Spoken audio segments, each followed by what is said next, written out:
There we go. That's no, but like if Imperial gets to start on that CT side, which they won't, which they won't. They maybe would have had a chance to get off to a good start. They maybe would have had a chance to gain some rounds on the board. Let's also be honest, right? Imperial, it's not that we're disrespecting them in any way. It's just the fact that they're facing MIBR, which is a much better team, a much more experienced team, a team that many consider to be. You said nobody considered them to be good anymore, but many expected them to be good. Let's put it that way. Well, let's talk about what was the bringing in of KNG and what was the changing of face here, basically, right? So Coldzera comes out, and then things are supposedly changing here for MIBR. They're on the upswing. I unfortunately don't feel like that this matchup is going to hold that gravitas when they win it. Or lose it, whatever it might be. Losing it would say more than them winning it. Right now, after these GG.bet odds, after we can tell you that MIBR are the favorites, and then moving on into what will be the Strafe Esports app, and what they've concluded over there with all their number crunching 95-5, I'm ready to get in game. I don't think there's many more scenarios we could talk about other than KNG unplugging his mouse, apparently, than us going into train, a pick by MIBR, and heading right on into our commentators, who are going to be that of Sponge in the machine. Thank you very much, boys. At the desk, painting the picture beautifully. Sponge in the machine. I kind of like that one. Can you tell the story that Bert Kreischer does? I am the machine? Yeah. I'd love to hear it. I would start. But I think we should probably talk about this pistol round first. We do see a little bit of utility on that T side, just a smoke and a flash likely. Going to want to implement that down the ramp, flash his teammates in. That's a possibility at least. Kagatex, however, on the other side of the map, the extremity is going to be keeping the CTs busy on the outside. KNG is going to take a big chunk of damage there, and Taco spotted multiple crossing. This is an impending inside attack, so we're going to see the smoke and flash come in any moment.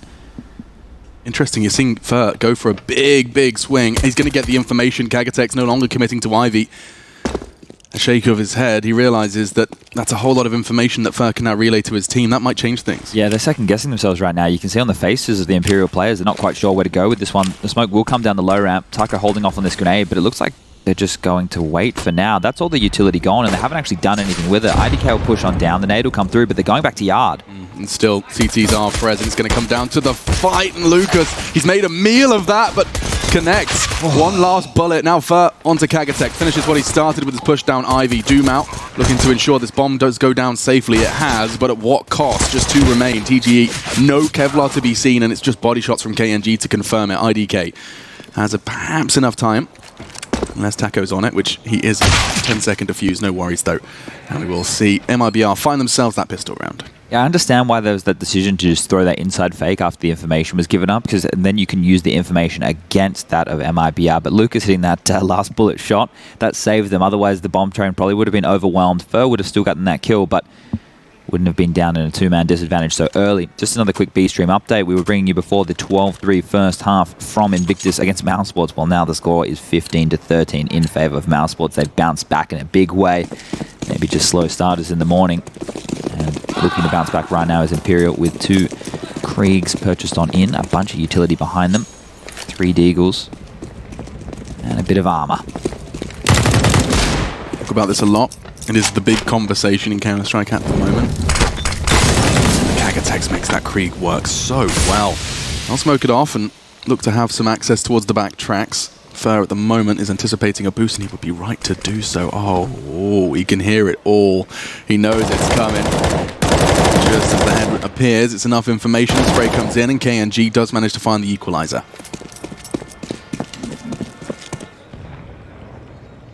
Bit of room right now, though, with IDK already in pop. That's a fantastic position for this SG to pivot from. Smoke's going to come on over, and it looks like 3 players will be busting out main any moment. So KNG from the back of Bomb Train is going to have a lot to do, but Fer, the shark in the water, we know he loves these flanks. He could absolutely unravel this one before it gets started. Missed Molotovs. That's not going to help Imperial here, as they're actually slowing there. They're taking so long about it. Look at Fer. Oh, do it. Knife someone. Oh, Kagatex on the ladder. He will fall, but still false sense of security there. Guys! Get one! He didn't get a single kill! He's going to be so upset. Look at him. Look, he's like, guys, I had a flank. That was going to be so much fun.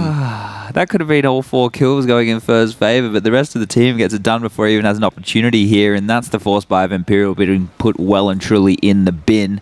And they're going to be left on a save, and Doomau buying a Zeus yet again. I'm not quite sure what his infinity with this is. So they get the opening pick on Ivy. They smoke off, they have access to backtracks, and then they kind of find themselves fumbling for 30 seconds. Do you think Imperial are, as you said it in the first round, second-guessing themselves a little too much at the moment? Well, they were trying to play the rotations there, right? They're thinking, okay, so we find a pick at Ivy, they have to plug that hole, which means they need to play more in the back lines because they're not quite sure what type of information can be had. So we were expecting them to play more passively, but Fur on that flank completely goes against that concept, which allowed his teammates to not be too worried. And now they're going to be dropping down towards the inner bomb site. Taco here is going to feed on up with 2 kills with the MP9. Text though. They could plant here. They've thrown the bomb across. Ooh, and gotten across, but I don't know. Now KNG confirms it. Dumao, he was a little too worse for wear. Lucas tagging him up, and the dunk secures the 3rd round. It was just the eco. A bomb plant would have been a dream, but instead we'll just go ahead and strap ourselves in for the 4th round of play in our 3rd day and our 1st game. All right, well. Double up. I was wondering if it would show up. 7 grand was on Taco, and he decides to throw it into the palms of Fallen to get this one started. It's one of their biggest strengths, so the thing is you should be running with it as much as you possibly can. If you can just get Taco and Lucas to be the backbone, you allow KNG Fallen to go with the AWP picks and Fur to find the aggression off of their information. Like the potent combo, as you can see how close KNG is towards Temen already and over towards Ivy Fallen as well, and he's going to miss the shot, but at least he has the information. We'll be able to drop the smoke at this point. You can see the rotation has already come on in back towards inside, so MIBR are playing a 2-3 split right now.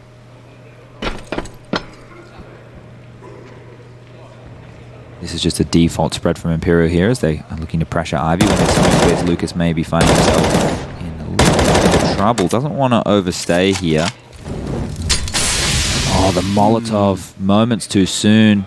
That would have flushed him out as well. CT smoke arriving on ramp just to keep them honest. We've only got 1 smoke left on the side of Imperial here, so for them to go back to Yard, this is going to have to be some heads-up Counter-Strike. They're going to have to win these duels. It won't be an execute to displace MIBR at all. Dumao, that's the 2nd flash. This time he eats it, gobbles it up. They're anticipating Kagatex and Fallen. He's ready to go ahead and support that. And now, just look how disjointed they can be, ripped apart, limb from limb. Del Bonnie, last man standing as TGE does fall, and it's just, they're dancing around all of the trains. It looks so very comfortable. Fur will confirm the 4th for MIBR. So right there was 2 pieces of real estate which Imperial owned. They had Ivy, and they had box halls. They didn't have main, they didn't have pop, right? With that, yeah, sure, but you still have to swing to take duels. That's where the utility comes into play, or finding an opening pick to allow you to snowball. But the problem that they had was MIBR being extremely proactive in this mid-round, flashing Ivy, getting that information back, taking away the biggest pressure point on the map, considering Imperial's plan of attack. And right now, we can see them having to spy into some deagles. 5 across the board. Head armor on 3, Kev on 1. And Kagatex just with a flashbang in tow, and look at the aggression now. Taco starting to feel himself, going for the high rapid. That SG is such a powerful weapon, especially in a position like that. And 1 by 1, they fall. Fallen's going to get 1 of his own. And now, Dumao, well, they know where he is. Oh, they're not going to miss the same opportunity again. Fallen finding himself 2 towards Ivy, and that will be another quick one. This time, though, another buy. Let's see if they can perhaps tidy up their approach this time around. Imperial, as Chad has already highlighted, ran out of utility. No, it wasn't time, it was utility for their take on towards the yard area. And so let's have a little look. Double AWPs once again in play for MIBR. This one does seem to be the fastest spawning AWP who can go and challenge towards main. It was KNG, this time it's Fallen, and instead actually does look like he's just going to be looking to stop something fast down pop. Talking of fast, Taco's done it back to back. This time IDK eliminated right out of the gate. Oh, and this is a brutal way to go down. Dalboni was on the ladder, caught by Fur's position. Now TGE, yeah, he's at the top. He can't really contest. The only way that Imperial got rounds in the last game was when MIBR got sloppy in the mid-rounds and were like over-peaking or got caught off guard by some quick plays, right? Right now, sure, they're over-peaking. I can't blame them. This is way too easy. He's been heard. And he's pinned in now. He can't go anywhere. Back up the ladder he goes. There's already a player flanking through the box halls. Fallen's got him if he tries to come on out. Lucas above him. And Casey slipped through. Taco's already waiting on the inside. He really can't go anywhere right now. Yeah, it's not even a rock and a hard place scenario. There's 3, and they're all gunning for him. For him to confirm it. That's his second of the round, and so MIBR, yeah, they're off to a flyer. All right, so right now, if I'm Imperial, where haven't I really tried? I've gone inside on a save round, and I've had success on killing Taco. Oh, cool. So maybe we're going to hit inside. But if I'm MIBR, I'm thinking, well, they haven't gone inside yet, so maybe we should be ready on the inner bomb side a little bit more. This is the game when we talk about when it's in-game leaders or the flow of a match. The rounds and where they're going, that's being constantly noted, right? And the next step, the next logical step to try a new solution to a puzzle, you know, you're trying all these different pieces, you're trying to see what works.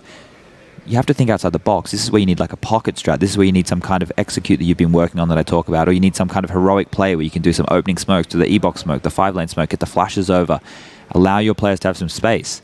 Right now, they're limping out one at a time. They're not getting any map territory. They're not even getting any duels. Look at a lot of these fights. They're not even facing the players that they're dying to. No, and that's where, you know, it can sometimes just feel like an impossible task. At the moment, of course, very few frags for Imperial. It's early days, but it's 6 in total for the team. For every round they've lost. Now you're getting to see some of those initial smokes starting to fly out, and another one, in fact, going towards Ivy. So they are creating that space that chat has requested. Whether or not they can thrive, though, the flashes aren't good, and Fur, he had his hand in front of his face, but with the eyes open just a crack, he finds a double kill. 6 bullets left. He may be able to find another one. Nice work from Kagatex. E250 into the head of Fur, puts them down to just 4. Oh, Taco be able to push up. He had the support of Lucas as well. And 2 quick frags puts IDK in a rather dire situation. Nades and players hunting him down. Oh, he's down to 9 HP. One more lick of the flame would do. Taco's led instead. Doesn't quite find him instead. He is dead. Thank you for finishing my poem. Should we try and rhyme the whole thing? The whole for the rest of the cast. It's a lot of fun. It's kind of like you kind of feel a little like Dr. Seuss when it happens, accidentally. What was your favorite Dr. Seuss book? I was actually quite partial to the Green Eggs and Ham. Okay. Then maybe a little more of the Cat in the Hat. I forget their names, but it was the one with the things that... Thing 1 and Thing 2? No, I'm going to have to find it. Okay, well, you do your research. I mean, I think The Grinch has got legs, for sure. I mean, arms as well. It's a bit played out. It is a little played out, exactly. And that's the end of our TED Talk on Dr. Seuss. You haven't looked at his workings. Ooh, KNG! Uncharacteristic miss! And that's enabled Kagatex to continue to play into this round. He had his back turned. They're going to explode inside here, I think, off that information, and that's not a bad call at all, but Lucas is here. For 1. Ooh. 2 for 1. Now they have access to the site. Round 8. The first time we've seen Imperial actually have that early man advantage. And almost part and parcel of that is because of KNG not being able to find Kagatex. Now his heart's still beating, and he's got a real shot to find the first for Imperial map 2. 2 AWPs as well. It's just not a realistic retake. They're just going to have to give him this one. Saying that. Wants to at least contest. We saw that nade trajectory coming out close. And now definitely the bullet's going to give that away. I would say at this moment you're bang on, Alex. The save would be a much better option, but they probably just want to take away as many weapons as they can. The bank is looking very good for MIBR, whereas Imperial, this will be their first round on the board. If KNG can get 1 or 2 kills, if they try and exit the bomb site, they'll be pretty happy with that. Give him 3. Someone else come through higher round. Here we go, both, yeah. Let's go. Do it. No. Do it. No. They think they need to take the gun away. Realistically, boys, Imperial, hold on to your weapons. Just calm down. Take a deep breath.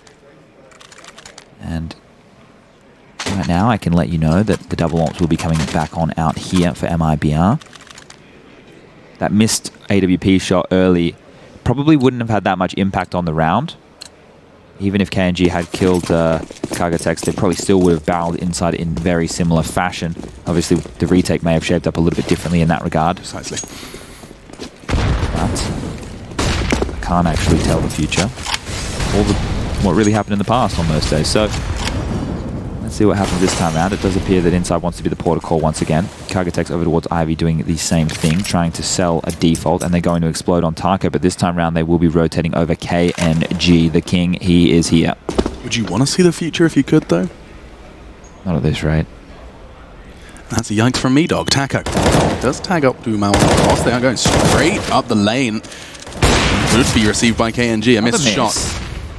Back-to-back rounds where KNG's been presented with a rather comfortable opportunity. And Delboni, he's making good on his additional lease of life. He found a double kill. Good for Imperial. He said they were going to have to try in the inner sight, and well, back-to-back, it does seem to be working. This time, though, a much more likely contest on that retake. Fire is working his way behind Kagatex, and for now, Lucas advancing towards that site. They do have kits. They do have a smoke, and KNG does catch Kagatex. Lucas has run out of bullets, though. He only had 6 in the chamber on his push, and now opting for the USP. That's going to cost him. IDK has done all the necessary heavy lifting. That will be 2 in a row for Imperial Esports. This time around, the miss actually will come back to hurt them. And now it's 2 in a row for Imperial as MIBR's bank starts to dwindle. They will have to scrap together this buy, maybe a little bit more communication on who needs to drop what over so they can be sitting pretty. Let's have a look here. In spawn right now for that of MIBR. None of the AWPers have a high ramp spawn, so I don't think we'll be seeing anybody try and go for the box walls control early to see if they can get back that part of the map, but there has to be a change, and that will be KNG going lower ramp to pick up. Now, Imperial, after having 2 rounds of success there, they will opt for something a little bit different. 3 players over towards Ivy this time, and if they mimic exactly what Kagatex has been doing towards Ivy, it won't look any different. The real question is, if they get box hall control cleanly, if they can get past KNG, force him off the line, and Taco close towards high ramp, then they can make this fake happen. But that's a big if. And that's a big opener. KNG shutting down IDK, and as the attention was drawn, Taka had a perfect opportunity, but now it's Imperial. All the opportunity is theirs. They catch Fall and overwhelm him. 2 men, Dumao and Delboni. I keep wanting to not butcher that name. Delboni? The guy on Twitter said Delboni. Yeah. Delboni. Makes it sound like a state in America. I'm a proud member of Delboni. Oh, you don't want to hear my American country accent. That one there is linked to... I don't know how I even thought that was a good idea for a second. Sorry about that. Slipped out. Right, so first aggression, again, is the linchpin in this round. He is between everybody at this point. KNG just needs to stay alive. If he goes down here to TGE, then they will just be able to get a clean avenue either through back lanes. Oh, the timing on this. Just tucked in, and he gets the info as well. KNG, he's made the call. Fair responsible for Ivy. Actually, this looks like it could be in a humiliating way. With 18 seconds left as well, that bomb plant's going to become such a priority. TGE's gone straight up to heaven. That changes things. Yeah, that changes things a lot because KNG seeking for him won't actually know where he's gone, and that means that Fur as well has no idea. But yeah, it's the time. No time at all. They have to go for the hunt. They have to find both of them. TGE not proactive enough, and after time as well. After time leaps into the jaws of KNG. That really does look a little discombobulating. TGE's got $600 in his back pocket after that choice. Full rifle and Kevlar. That's a brutal way to go down. I thought TG's positioning was good. I thought it was genius. So, okay, cool. When they get the bomb down, there'll be no problems. But the issue is he gave up connector control. If he had stayed connected, they could have actually played safe side, covering off old bomb, not having to worry about pop and planning for that connector position. He would have had that rotation completely locked. However, they had no idea where the CTs could be. You could see there that everybody was in the dark, and MIBR just were patient. And patience is a virtue. Something like that. Something like that. I've heard about it. The worst person to talk about patience, though. No, we have patience. It's called procrastination. Is that patience? It's forced patience. Going to be a late outside explosion here. We're going to have Delboni coming through main. 2 players pop and 2 Ivy. They just want to go for a standard crunches. Wow. Towards backlane. That was very quick. Yeah, just as Fallen turned anti-flash as well. And now look at him go. He did this before in Inferno as well. He was the guy who just charges straight up. If he gets the spawn, gets the timing. They've got no idea. This is huge. Moonwalking towards him. That's the start they were looking for. KNG is going to be scratching his head after that one. Can't quite understand where that hole was. And now, oh, Dumao. He's anticipating a push here from Taco, and that's a fight he could very well have won. Flip of the coin, but now Krieg in the hands of Taco. But bomb site gifted to Imperial. That kill from Taco signals the B bomb site was open as he's the anchor of that position. But look at this, they're giving away kills when they don't need to. They could just have gone back through box holes, but in the back line again, Delboni will find one, and now we find ourselves in a 3-on-3. closest to the site. But TG, let's not forget, because of his choices in the round prior, he only had the Glock armor. It won't be too significant given Fallen is the one to find him. AWP. Absent armor, a non-factor. Fallen, though, thrown into a 1 versus 2. No kit, no armor for him either, and so this one's going to be Imperials, confirmed by Delboni. 8 then to 3, as MIBR will bounce into their, what was it? There we go. Okay, so I just wanted to check how many they got in a row. 7 in a row. 7 in a row, just finding their 8th, of course, in the round prior. But Imperial, they do manage to keep themselves relatively stable. Let's not forget, this is T-side train, Chad. Yeah. What's a comfortable number? We're talking 4 or 5? 4 or 5, yeah. The top level, if you can get 4 or 5, you would be pretty happy with that one right there. But MIBR, they were either going to be on a double eco or a force, and they've opted to go for the force this time round. We found ourselves in a similar point on Inferno, and MIBR, they were able to steady and continue through with a very strong half. But this is another opportunity where if Imperial are able to get this one, they can definitely see themselves getting up to 5, and they're going to get some huge entries there onto the outer yard. That's going to put so much pressure on the bomb train, and that's where KNG stands. He's got the first dig, but Molotovs continue to peer on over, and that's going to be the round. So this is where Imperial can get the 5, because MIBR have to respect this. They have to take a save, and they have to allow a freebie.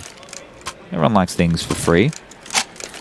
I don't like it when people in the mall are trying to give me free stuff. I think it's nice, but I'm only in the mall to buy things that I need. You've got like objectives. Yeah, like, you've got a checklist in your head, and I don't want your I don't like it when people in the mall are trying to give me free stuff. I think it's nice, but I'm only in the mall to buy things that I need. You've got like objectives. Yeah, like, I don't like things for free. I mean, hideous. I don't want your I don't like it when people in the mall are trying to give me free stuff. I think it's nice, but I'm only in the mall to buy things. Some people like it. Yeah, I like the neon. Yeah, quite vibrant. Delbony's about to get a whole lot of fun, and oh my goodness, they just charge it in. 5 members of MIBR. However, leaving Ivy could be a spot of bother. Good damage dealt a little bit to IDK, but yeah, bomb down round 1. They'll be keeping the Quig likely in the hands of KNG and just seeing if they can catch another member of Imperial out. This should be the 5th then, Chad. You didn't listen to Heaton's message, which was, you know, don't run with your knife out. You can just run with your pistol out, mate. I've got a question for you. Yeah. Are memes art? Oh, don't even. It's an expression of something. Because Shia LaBeouf, when asked that question, said, anything that moves you is art, and I quite liked that. Memes move me. Yep. Counter-Strike moves me. Counter-Strike moves me, and at times it can truly... Forest Ace yesterday on train. Yeah, that was artistic. Yeah. That was vibrant. Quite something. All right, 8 to 5, round number 14. This is MIBR's chance to grab themselves 10. And to get on a boat out in the lovely little, I was going to call it a marina, but it's not a marina out there. It just says marina. Yeah, and only during StarSeries Season 8 here in Belek, you can top up your balance with a 35% bonus. You can get a bonus with any type of payment. Don't miss the deal. That's exclusive. It ends on the 27th of October. That's one of our sponsors. Tactical pause called by MIBR after that one. Yeah, it makes sense because you want to make sure that you get the 10 in this half, and their buy is going to be relatively scrappy. So the two biggest issues that they've had is obviously that Ivy play, which if they can replicate that, I'll be very, very impressed. And then over towards inside, they were getting contacted on. So right now, if I'm going to be MIBR, I'd be playing close-up main, I'd be playing close-up pop, I'd probably play 2 riflers inside, and then I wouldn't be giving too much attention to Ivy because it's only really been used that one time with success. Other times they've locked it down. And it's just been Kagatex over there trying to sell a bit of a fake. And this time around they won't even use it at all. So, yeah.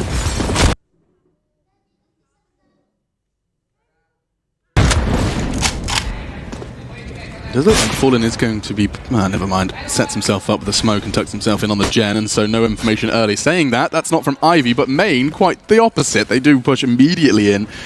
Quite the pairing. Fer and Lucas clearing that one out and will leave Fer to his own devices. But for now, the 5-man unit starts to crawl. I like this setup. Taco's just going to sit on the lip here. And then when KNG shoots, Taco will be able to swing. Oh, but that smoke's going to make a big problem. A big mess. And the nade hits him. They've heard him. I like that. The decision from Taco playing ahead of the smoke. And now KNG can pluck TGE out of the air. Nice work from Delbony, though. Lucas and Fer remaining for this CT side. The bomb now down. This thing... I was going to say into an advantage for Imperial now, even keel. No kits to note here, Alex, so they can't be too slow on this retake. Gonna have to speed things up. They get the double pick they were hoping for. Lucas goes down, now left the Fer. He is the one with the smoke, but as you said, no kit. Smoke is the start, but IDK's ahead of it. And that's a lovely 6th round now. We were talking about their objective of this T side. Let's not forget, this is MIBR's map pick. And Imperial, although at times it has looked shaky, have really been able to pick themselves up, dust themselves off, and after going 7-0 down, they put it straight back to 6-8 now. Yeah, pretty impressive stuff, all things considered, and we were just covering over how they got to this point. Well, yet another round is coming through the avenue of inside, so bit of a weakness here at the moment for MIBR, and going into the last round, they're only going to have 4 MP9s, a Deagle, and a little bit of utility with a defuse kit in play, but aggression towards inside has fallen. He wants to stop this in its tracks. Anyone goes down from Imperial, they're going to be kicking themselves. Fortunately, TGE handles his business. Taka, however, can do big damage. Double kill, Imperial. They knew they had the weapons advantage coming into this final round. 7 would be the dream. Doom out, he's got the first, but I'm not sure he's ready for first position. Already coming from behind, a rifle for him to pick up as well. Chooses not to, doesn't want to make a noise. Hello? To the head of him, and now Doom out, cognizant of first position. What is going on here? 20 HP left, the bullet does not quite connect, but that's the bomb. Should Doom out go down? There is very little his teammates can do to support him at this moment in time. Just KNG, however, dancing with Tex and plucks him from the air. Lucas left in a 1 versus 3, a spectacular opener, but the rest should be impossible. A second head. This time, not quite dead. It's Kagatex to confirm. 8-7 half. We're going to be thinking about that one. I'm sure MIBR will too. We'll take a quick break. We'll be right back.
From 0-7 down, map down, Imperial did manage to truly find their feet when it mattered. It was a T-side of Train. They managed to bring their second half into play at 8-7, closing the gap on Machine. He is Sponge A.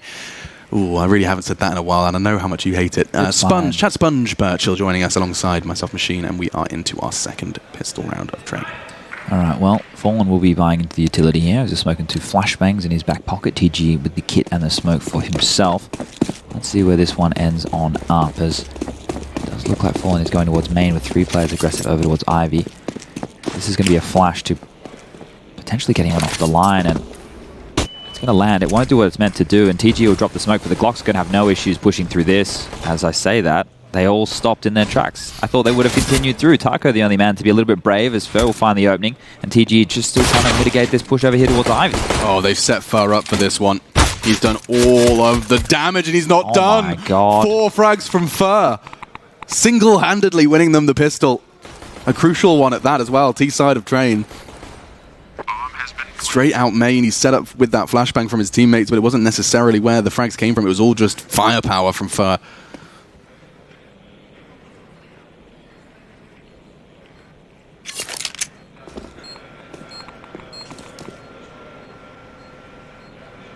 Now hoping for an opportunity. Instead, though, Lucas can safely relay that information, and Fer, he's going to go hunting. Dun it. Dun-dun.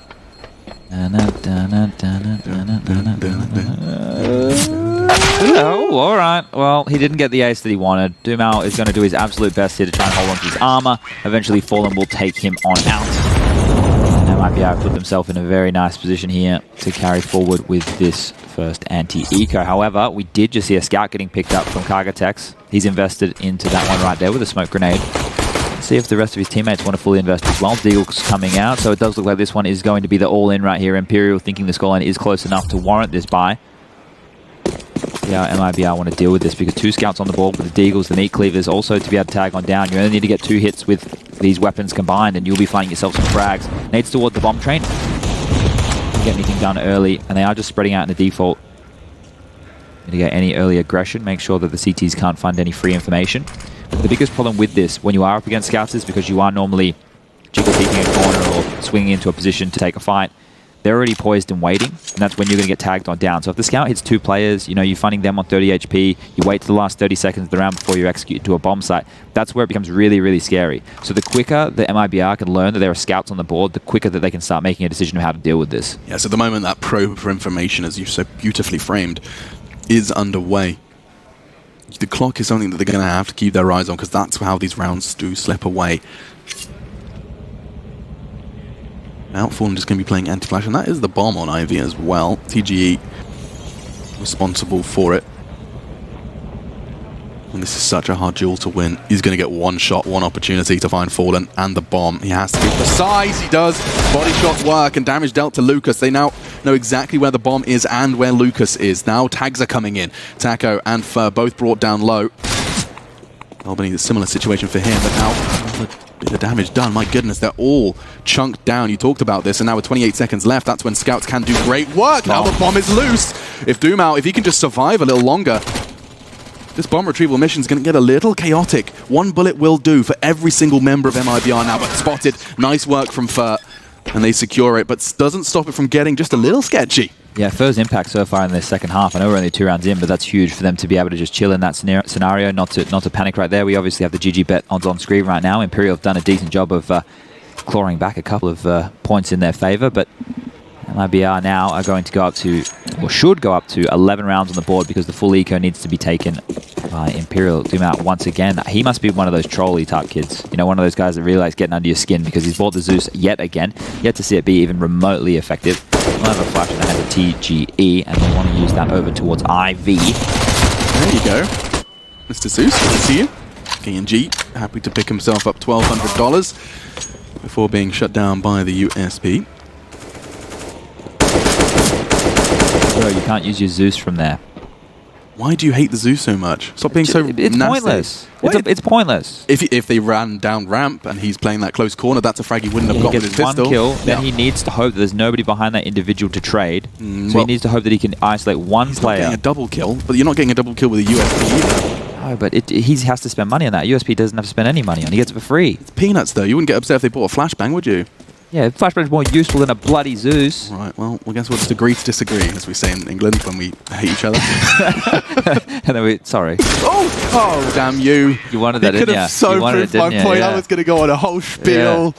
Damn it. You'd have got an AK out of that, Chad. And then he would be dead. He wouldn't have carried it through, and Tark would have been like, what up? I still got 6k in the bank, bro. You didn't do anything. That's what they think, of course. So, look, let's talk about something for a second. The Sneeches. That was the name of the doctors. Sneeches? You don't know that one? No. You should really look at that one. That one's about being inclusive of people who look different to you. The Sneeches? Yeah. I recommend that one for everybody out there. It's a very important life lesson. Did you have Roald Dahl? I did. Yeah, man. I used to live for those stories. Bigfooted giant. Yes, indeed. The BFG. I used to watch that religiously. The Bone Crunch was very scary, though. Didn't like that. All right. It looks like MIBR are going for a similar scene as what we saw come out of Imperial. They threw the opening smoke, the 5 in the E-box. That's going to bait out any early utility. Now they're throwing a second wave. As we can see, an Ivy smoke and Molotov flashes landing on over. It will be the inside play. It looks like they're going to funnel a bunch of their members through the upper ramp. Interesting choice. They know the potential for an AWP is there on Dumao. Well handled. Already eliminates Taco. Ready to try and weather the storm of more. And that's KNG gone too. He's done such great work to keep this inner site safe. The bomb is down there, admittedly, and Lucas, he could very well not be contested on that bomb plant, but never mind. I spoke too soon. Doom set up nicely by IDK, and that is a clean CT round. Now we're talking. Now Imperial are going to be able to really start to build and nurture an economy into what will be the defensive half here on Train. Yeah, a clean round is hugely important. I'm glad that you pointed that one out, because this situation right now, you can see in their bank balance, they're sitting there with a couple of members with 3K, a couple with just under 2. With the loss bonus going into the following, they could scrap together a buy, considering literally almost every gun in Counter-Strike is viable now, and we can see that with MIBR's buy that Fallen will have a Deagle, Kenji on the AWP, a couple of SGs. As Taco, he's going to scream his way out mid, and he finds the opening off the back of some fantastic flashes. That's the second for Taco. Can he get more? Oh, he doesn't need to. Job done. Team out. And now, with IDK pretty much solo on that bomb train, he's got so much work to do. He does have the support from Kagatex, and, well, he's that clear. Dumal, though, all the way from downtown, does take Lucas out of this, and now the lead once again returns to Imperial favor. What a way to start that off, though. If Fallen can find 1 or 2 individuals here and relay that information to KNG, then he can isolate some individuals and go for picks here. But Heaven works so well for IDK. Oh, never mind. Been spotted. Kind of trying to draw fire for his teammate as well. Fallen knows KNG is his very best bet. Not anymore, though, as an AK will be scooped up from Hell.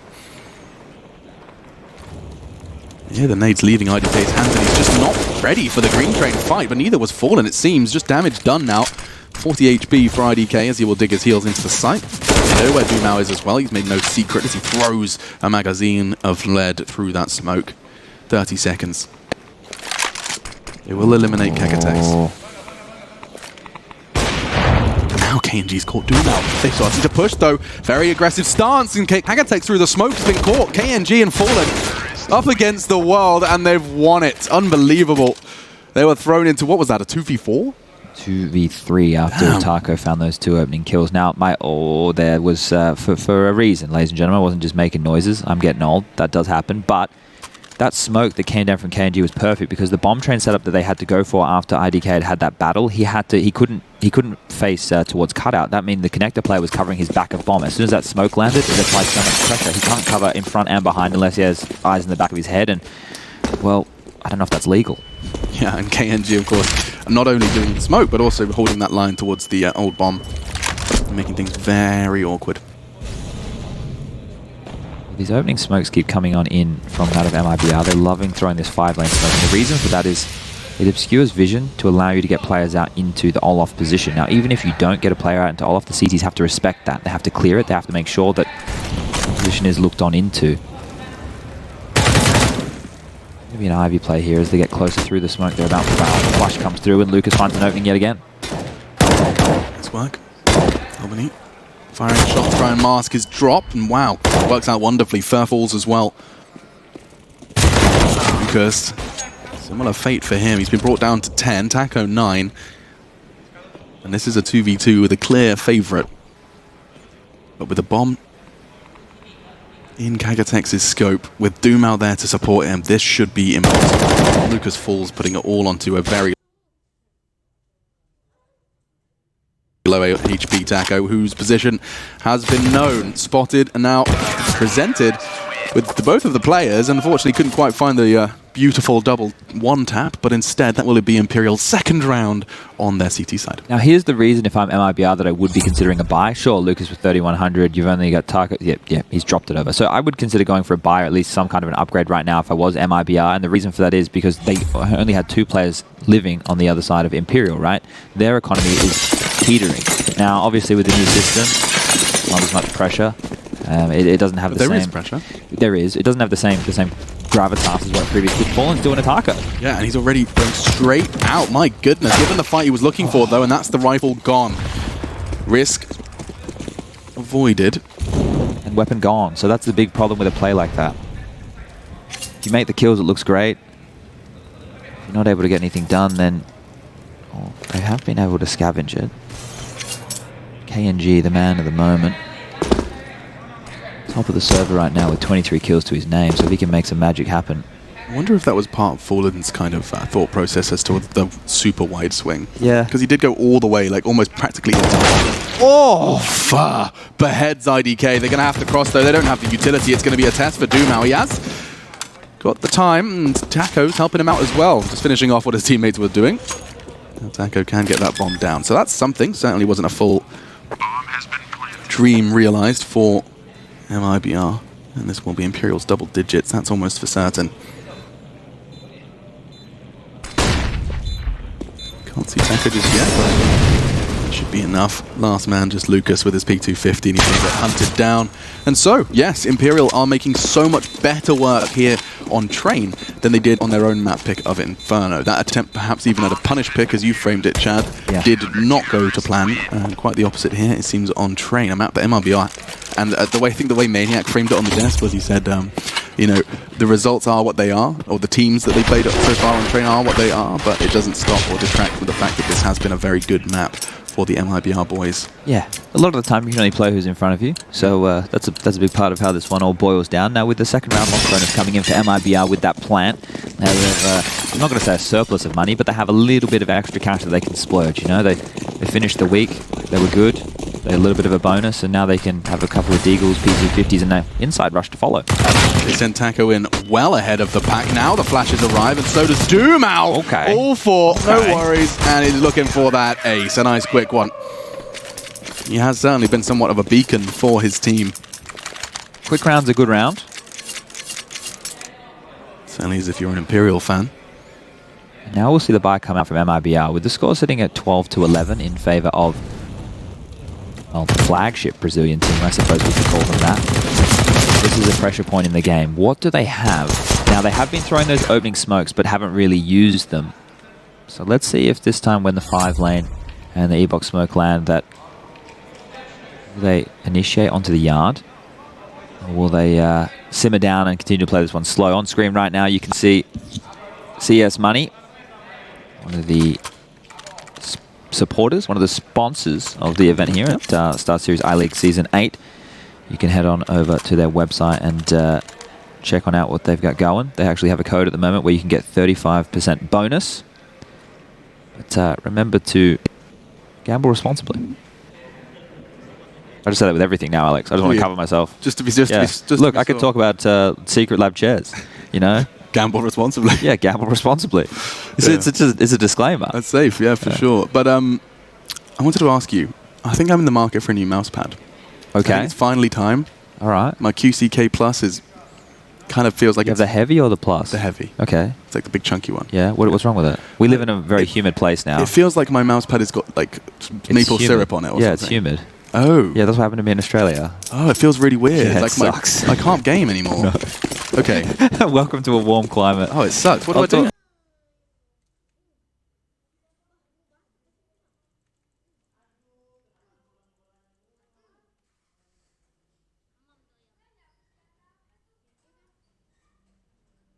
I'll talk you through it later. Okay, sure. Let's jump into the game. It's round 24, map 2 of our first of the day. And Imperial are actually looking to stick it to their domestic rivals, trying to find the equalizer. Aggressive from Kagatex. At the moment, he has no info on Taco. I thought you could perhaps even just see like a pointy elbow or two, and now he surprises him. Lovely decision-making from Taco. Trying to catch the timing, sets himself up. The ruse, it is going to be the inside hit, and that means Dumao, can he ace again? Certainly not an impossibility. Certainly have to get in the first. KNG will shut things down though, and now look at the CT's position. They are completely out of it. That bomb goes down. Save call's almost being made, I think. I don't think they want to try and have another go in round 25. Oh, shots. Lucas caught on E-box, but not sure if that's going to be enough to spur them forward. Behind, I say that, Furt. Doesn't let things go too crazy, and will just take a moment to recenter his aim, and just look like they're pushing to try and at least catch Fur. He's just standing his ground, and they do have the advantage, and they'll be able to profit from that. Good damage dealt to Fallen, but he'll have time to avoid the radius of that bomb explosion. And so the 13th for MIBR now on the board. It's going to be a 5-4 score. second half. 5T rounds so far. There's a magic number that used to work a lot better in 1.6, and with, I suppose, the band source, that you would want to try and aim to get 3 kills every round to eliminate the teams from being able to drop across weapons all the time, right? Now, you can see right here that MIBR, they are going to be able to buy, but there's going to be 2 players who have to make choices. Do they want to just go for a rifle with no utility, or do they want to, you know, buy on in a different fashion? Now, you can see, or we can see that Taco only has that SG, KNG only with a smoke, so doesn't seem too bad. No, it's not a horrible buy. Used to be much worse back in the day, but Imperial, that might have been their mindset. Take away as many guns as we can because we know that we can buy in the next round regardless of what happens here. Just hoping to do as much damage as you can, make the grand scheme feel a little better, I do hope. Might going to dry peek into KNG, who was holding that Ivy push instead, though. I like the corner TG's opted for here. Certainly not an active angle, he's just going to have to stare at some concrete for a while. But he could do a lot of damage here if they don't check it. Actually, ooh. Oh my god. Fallen on his jiggles. Great flash from Kaga. Traded by Lucas.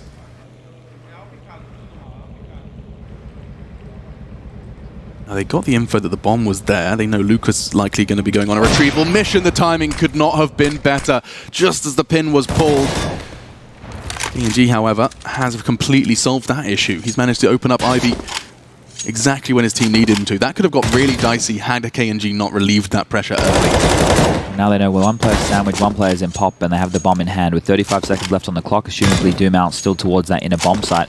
The decision has to be made, and it looks like Taco is just going to hold IDK here for as long as possibly can. That kill could have been everything. However, now KNG in a 1-on-3 situation will be heard rotating towards inside, but can he make this kill? This is everything right now. That smoke, he can peer over the top of this, Alex. He's going to have a good go. It's a hard shot to hit. Now, down to 50, anticipating the flank with 10 seconds left. KNG, he's going to have to sprint. 8 seconds. The smoke's there, but Dumao is 2, and so Imperial keep this gap as close as they can. 12 now to 13.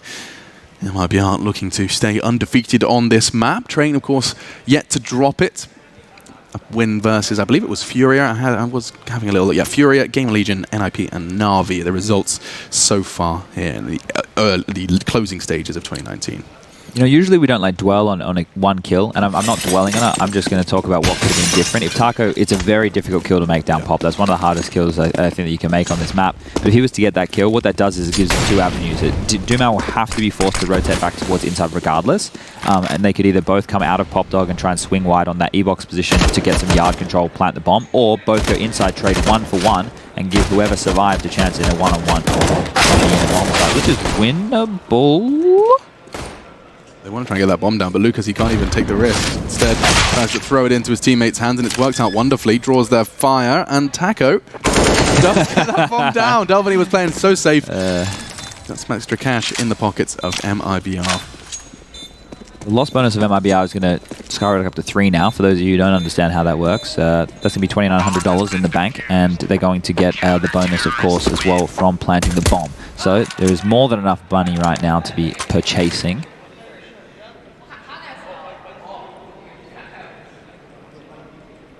Kagatex has been somewhat of a non-factor so far, and if ever there was a time to step up, it's CT side Train when you've got an AWP so close. He could very well be the difference maker. To take that inner spawn. Now this could very well be an aggressive fight. Likely just going to stop though at the bottom of ramp. Nope, he is. He's going to bring that aggression, bring that fight, and a flash could deter him. He has a teammate to set him up with another one though. And so starts his hunt. A la Fallen.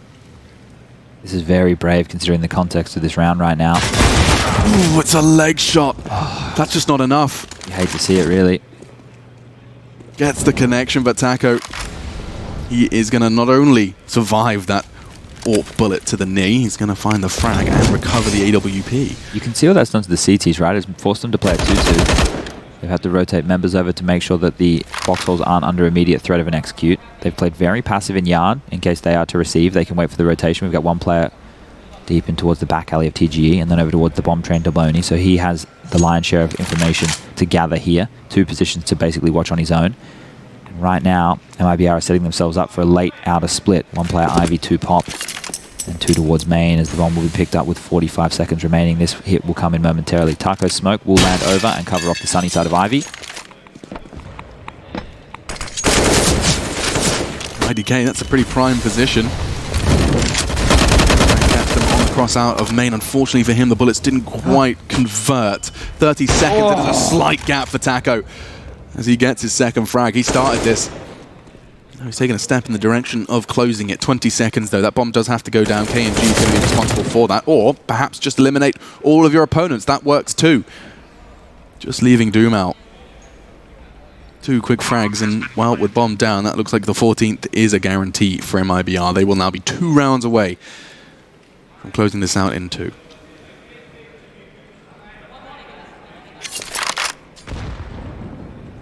Can still get very dicey here because that opening came from the aggression of Imperial, not necessarily anything that MIBR did correctly. They just sat back, they waited in the default spread, and were basically gifted a kill that, if he didn't hit him through the wall, would have been a 4v5 in the opposite direction. So with that in mind, there's still a real opportunity for Imperial to battle back into this one. This game is not over just yet. No, not at all. I was actually just trying to find Imperial's previous results because part of me remembered it was a full close one. It was actually, interestingly enough, on Inferno, 16-14 versus Fnatic. They didn't quite manage to find the win, but pushing them to a full 30 rounds didn't quite work out this time. Today, Inferno wasn't quite working out for them. A rather convincing victory for MIBR on the first map of this series. Now, though, keeping things damn close. Can MIBR find the last little bit of gas to pull them across that line? Looks like they're going to be going for something relatively quickly.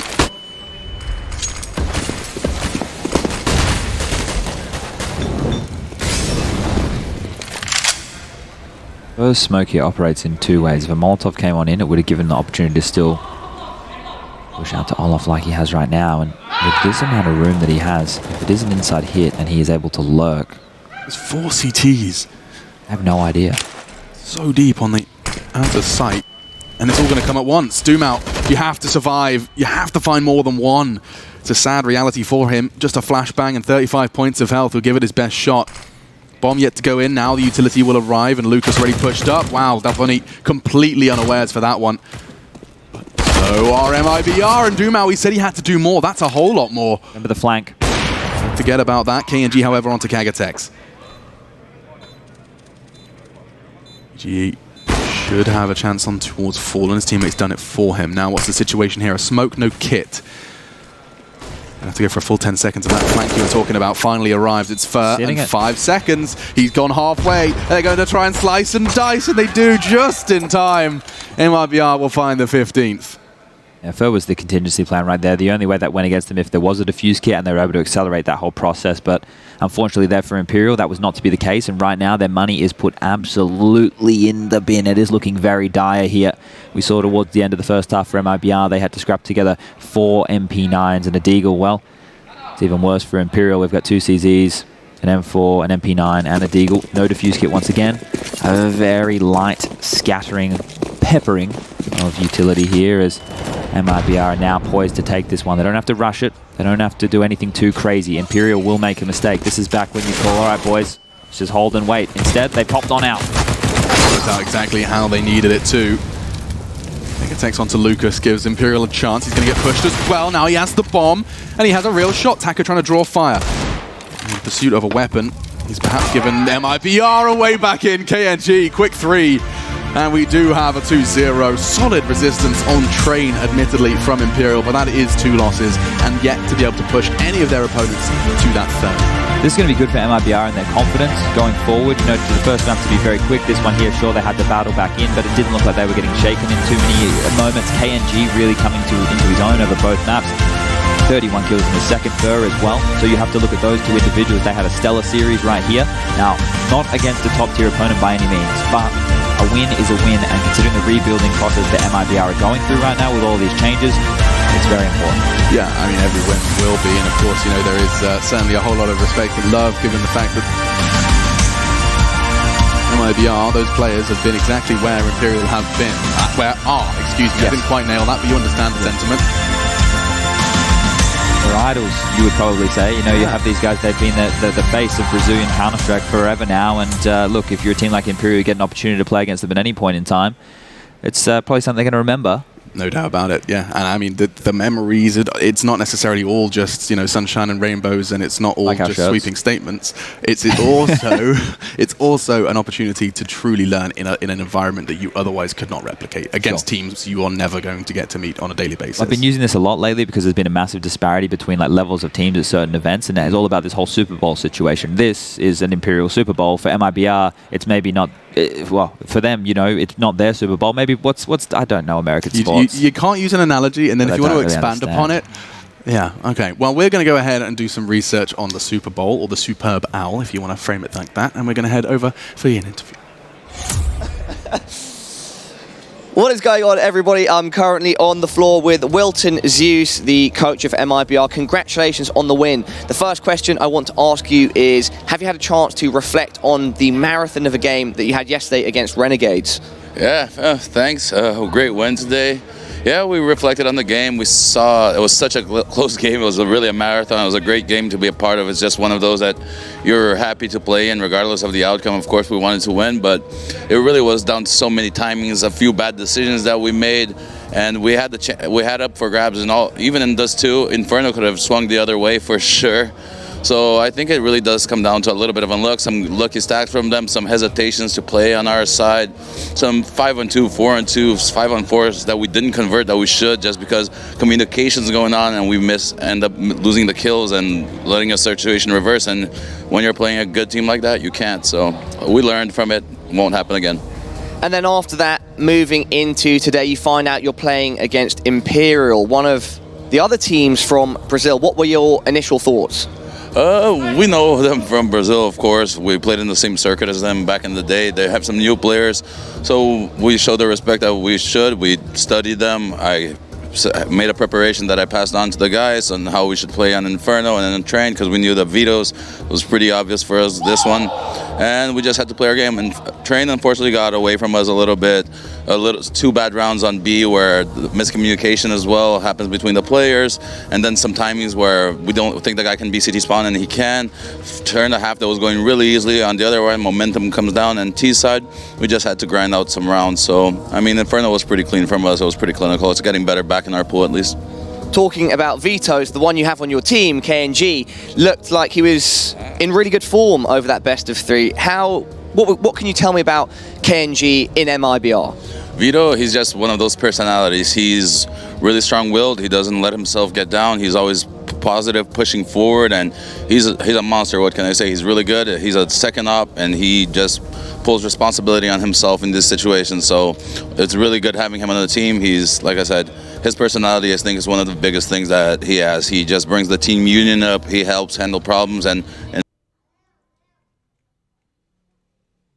we have seen so many 4-spy wins at this point. I remember Circle almost managing to do it with the Deagle yesterday on train, and I think he was pretty mad when he didn't manage to do it. Well, even a VSM on train second round T side just comes out of pop.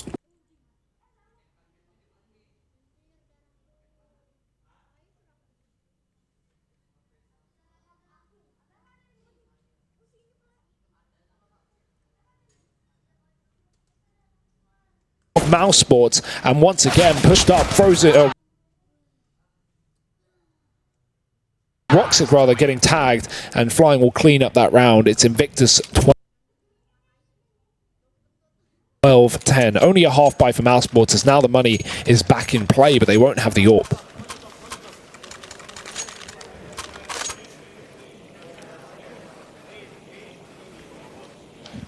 And that's the thing, Vadim is such a nuisance with this AWP on the CT side. He's constantly keeping Mouse Sports guessing, right?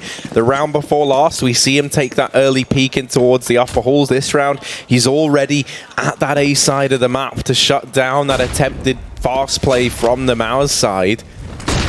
This time he's over towards Ivy. He's constantly switching up these positions, and Mouse Sports, on the back of not being able to locate this AWP, have been getting shut down by it time and time again. and this round is no exception. Vadim peeking out, takes the man advantage. X-Pro's going to follow up as he now reaches double digits, which, considering he comes into this second half with 1 kill to his name, it's quite the turnaround. Koshak lying in wait for this smoke to fade, and Karrigan waiting patiently on the other side. The one thing that goes against Karrigan here is Vadim is already posted up back in Ivy, looking to get that trade, but Karrigan, he doesn't care. He's doubled up. No, now he's on to a third. Karrigan, 1v2. Bomb on his back, and he knows where one of these two players are. Will he anticipate the double peek, though? One player already wrapping past the stopper. Karrigan desperately seeking out this 5th man, trying to figure out where his opponents lie. He's done a stellar job of making this clutch feel doable. Down from what was a 1v4 all the way to the 1v2. He's got to ace it if Mouse Sports want to get their first T-side round on the board, but he's at least got the right read. He leaves that A side of the map, and he can get this bomb planted over towards B. With all that utility on Fionn, Molotov, smoke, everything Invictus needs to force Karrigan out of this bomb site. Him trying to play for the post plant could hurt Mouse Sports here. Not to his knowledge, though. Very uncommon to see a full belt of grenades left this late on in the round. And a smoke on the bomb, a Molotov into upper, that could just solidify this for Invictus. There's not much Karrigan can do but wait out that molly, and they're already on the defuse. It's a 1 round. There's nothing he can do unless he ran through it, and he wasn't to know. It's going to be a full defuse. He might get these kills after, though. Oh, the ace for Karrigan, but it's not going to be a round win. Another on the CT side for Invictus as they take 13. This is 8 in a row now, Harry. Very nice round from Invictus, who just stick that defuse with no fear. And the value of keeping on to that utility shown once again. Nice kills from Karrigan, but unfortunately they don't really do anything. They, will break the money for Invictus somewhat, meaning that if Mousesports win this 24th round, Invictus are going to be out of cash. But, that's dependent on Mousesports winning a round, which yet to happen on this T side. Rops again holding pop, but X-Pro is not falling for it. Oh, I say that. He actually takes Rops down to 12, so fair enough. That's a perfect start for Invictus.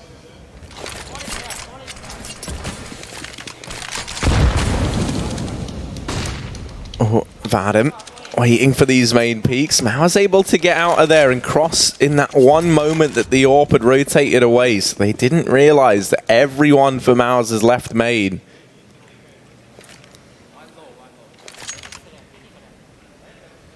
Sneaking over towards B. X-Pro not going to get the information from this, just holding over towards the pop dog.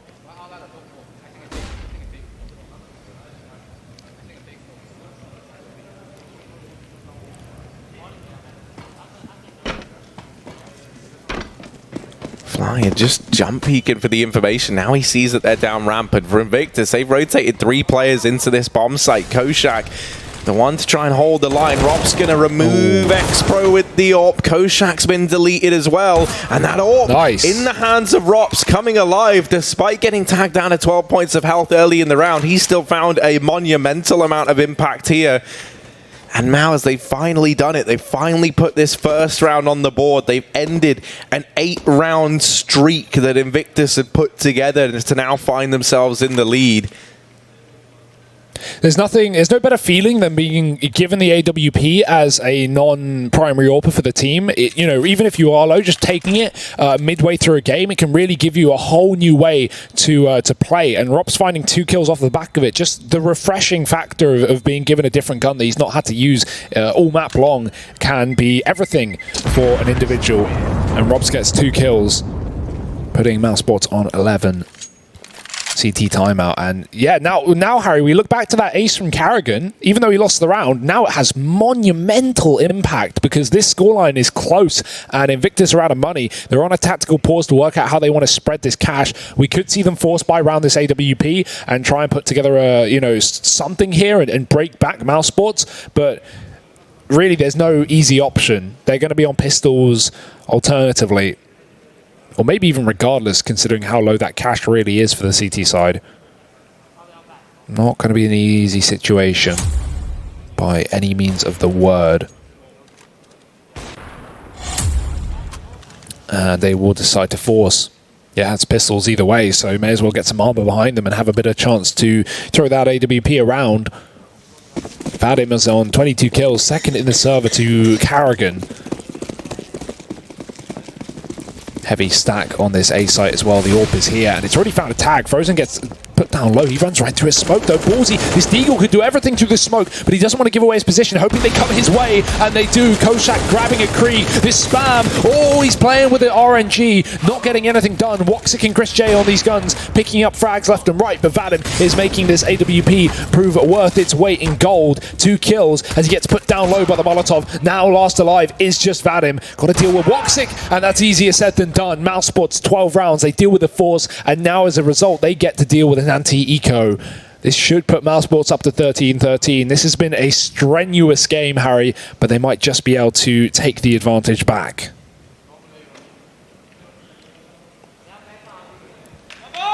Yeah, I mean, this is finally going to be an eco, a chance for Mousesports to breathe the collective sigh of relief as they try and tie this one up now. And they should be able to get away with it. I mean, even though we've seen Invictus's pistols look good, this is not a round I'm expecting much from them in. And indeed, that's not the case. Karrigan padding those stats out even more. And Mouse, they've tied it up 13 all. This, another game that's looking to go the distance at the very, very least. Flying, trying to find something, but not going to be able to do so, only with the USP, right? So no harm done, no problem there for Invictus. They went into that not really expecting to find much. Now we've got that buy coming in. We haven't seen the double AWP yet on this CT side.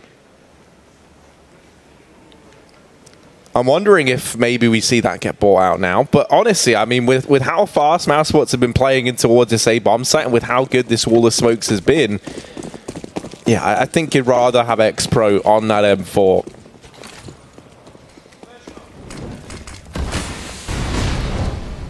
Early smokes from Mousesports. They haven't gone towards B in some time, and realizing that as well, the bomb will follow.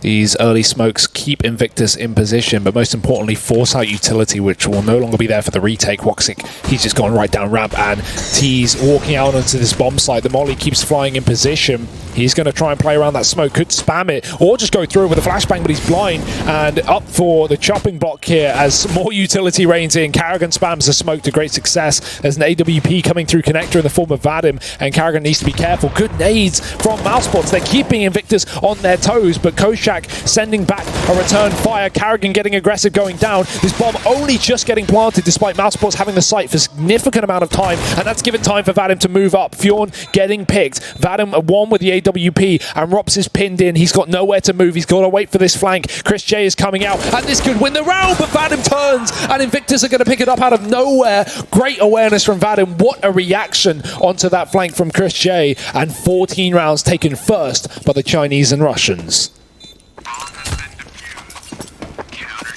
Oh, and Mars, I mean, they've got the money to invest. They've got some cash there, but it's feeling dicey. They don't want this one to slip through their fingers. They don't want this to go to Mirage.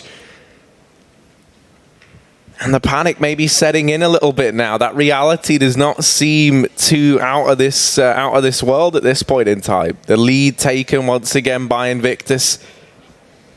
The moment we see that AWP back in the hands of Vadim, they're finding success from it. Tactical pause from Mousesports. They're speaking with Regin, trying to make sure they know the game plan heading into this round.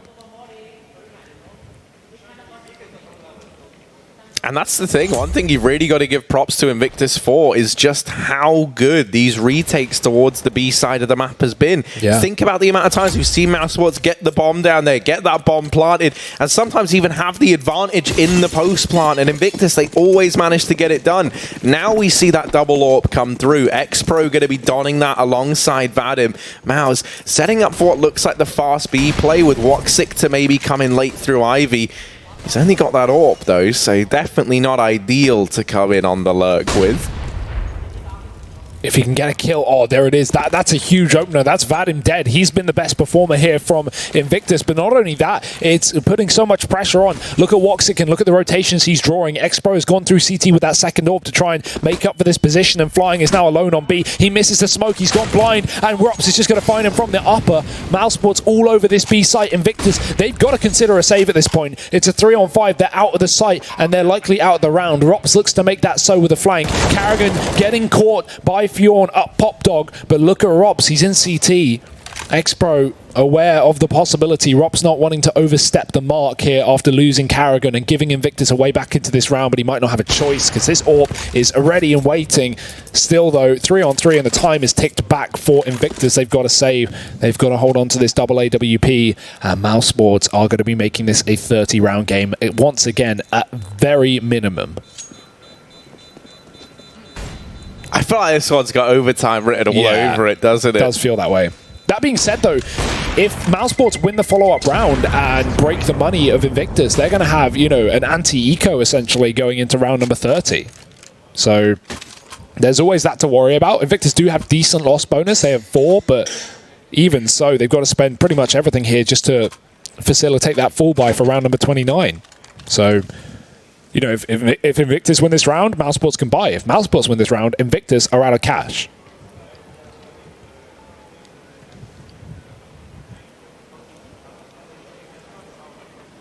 And we can see the head-to-head between Vadim and Woxic. It's a very, very close affair, right? Especially with those AWPs. Tactical pause called in from Invictus as they're fully aware of those conditions you just mentioned, right? If they lose this one, there's a good chance that this map is just like Dust 2, a map that slipped through their fingers. It's kind of crazy that both in-game leaders who bottom frag Dust 2 are now both top fragging for their teams up on Train, that being Vadim and Carrigan. So respect to that, leading by example, and they've got to continue to do so as we get into round number 29. That early B smoke going down for Invictus. Mousesports are sending players towards that side though. They won't be able to get ahead of it. Rops is holding on to Pop Dog. No CTs here. Close main position from Invictus in this AWP and B upper. Yeah, Flashbang just went in alongside the deep smoke, so if you're Carrigan, you're very much anticipating that someone's taken an aggressive stance towards the B holes, and Rops has caught a timing there. Koshak and Fjorn. Oh no, this cannot be how it all falls apart. Flying's fully blind, and Rops is flying out from the Pop Dog. He has decimated this A-hole. The house of cards that Invictus had here has just crumbled down around them. And it's only Vadim left, 1-on-5. He wants to hold on to the AWP. In all these rounds where we've seen Vadim get away with this AWP and keep a weapon into that solitary, you know, like, solitary weapon round, I guess. You know, like one gun on the team and then partially or fully investing, in this case, around it. He's always found success. And Maus, they don't let him get away with that AWP. They hunt him down to the end of time itself. 15-14, map and series point for Mousesports. Invictus now desperately vying for overtime in this one. Let's not forget, they took 8 rounds in a row to kickstart this half. Since then, Mousesports, they found their footing, they fought back, and now if they can overcome these SMGs, if they can beat the force buy of Invictus, they can wipe the sweat off those brows and take this series 2-0. Carrigan continuing to put up numbers, triple push in through B. All these players going to try and get down Pop Dog, but they should call it Rops Dog, but then he's locking it down. Fjorn gets the trade back, but Rops and Woxic make this one happen. Mousesports 16-14. Not even close. It takes them 2 30-round maps, but they get it done. Dust 2 and Train go the way of Mousesports, and they send Invictus packing. They get the job done. It didn't look easy, it didn't look comfortable, but at the end of the day, a victory is a victory for this Mousesports squad. And and they'll be content with that. Yeah, avoiding elimination here, that would have not been a fun way to go if you were Mousesports, but boy oh boy do they get the win, and a hard-earned one as well. Invictus, you've got to give it to them though. They come into this event as one of the bottom teams, and they really put up a showing, not against Vitality, but here against Mousesports. 14 rounds, but in both those maps, and that's got to be a heartbreak hotel for them to actually lose out in the series, not picking up either of those opening 2 games. But what can you do, Harry? You are up against Mousesports after all, and Invictus, you know, some gained experience against some top-tier European teams, and a chance to go home and, you know, improve on what they learned. Yeah, I mean, for a team that coming into this, I'd heard nothing about, right? Seemingly just come from nowhere. They've done a stellar job. But Hugo, you and me, we can hypothesize about this all day long. One man who can get the answers straight from the horse's mouth is Parlous. Let's throw this one over to him with an interview. Well, look who it is. Chris JJ. Congratulations on that victory, my friend. Thank you, pal. I appreciate it. I want to talk about the scoreline. 2 16-14s, very close matches. On Dust 2, Invictus had a very good T side. What was happening? I mean, I think we were not playing our best game, but I don't want to put it too much on that. I think they did play better than we expected they would. They just hit their shots, and especially I feel like on a map like Dust 2, if you're not on point, you're going to get punished by that, so that was happening. Coming into the second map, Train, what were your plans? Did you have any sort of read on how they might play the map? Yeah, we did actually. We obviously also felt pretty confident after those 2, right? We managed the comeback once again, so I think it also showed on our CT side on Train. Like, I feel like we should have won maybe 11-4 or 12-3 CT side. In the end, it was like 10-5, I think, but yeah, they still made it hard again on the next half, so that's what it is. They were playing good. Was it difficult in any sense to play against their play style, because they're an opponent that you're not going to get to see too regularly? No, I think that's definitely a part of it. I think underestimating is maybe the wrong word. I mean, I think you put it in the right way, that their play style is something that you're not really used to. So that's just hard to adapt to, because many teams don't really play like them. Now, you've kept your life going here in the competition. On day 1, you did suffer a defeat, and afterwards, Chris, you were showing some emotion. You were quite frustrated, you hit your desk. What was going through you at the time? To put it really short, I was just hungry, and I wanted to win. We lost. I lost a bit control of myself. In that sense, I was mostly disappointed in my own behavior, also afterwards, because I think I didn't really help the team in any way. Like the last half of the third map, I was just so tilted. I haven't been so tilted in a long time. So that's my own fault, something I need to work on again more to stay more calm and keep being a help to the team, you know. But yeah, it was an intense match against North.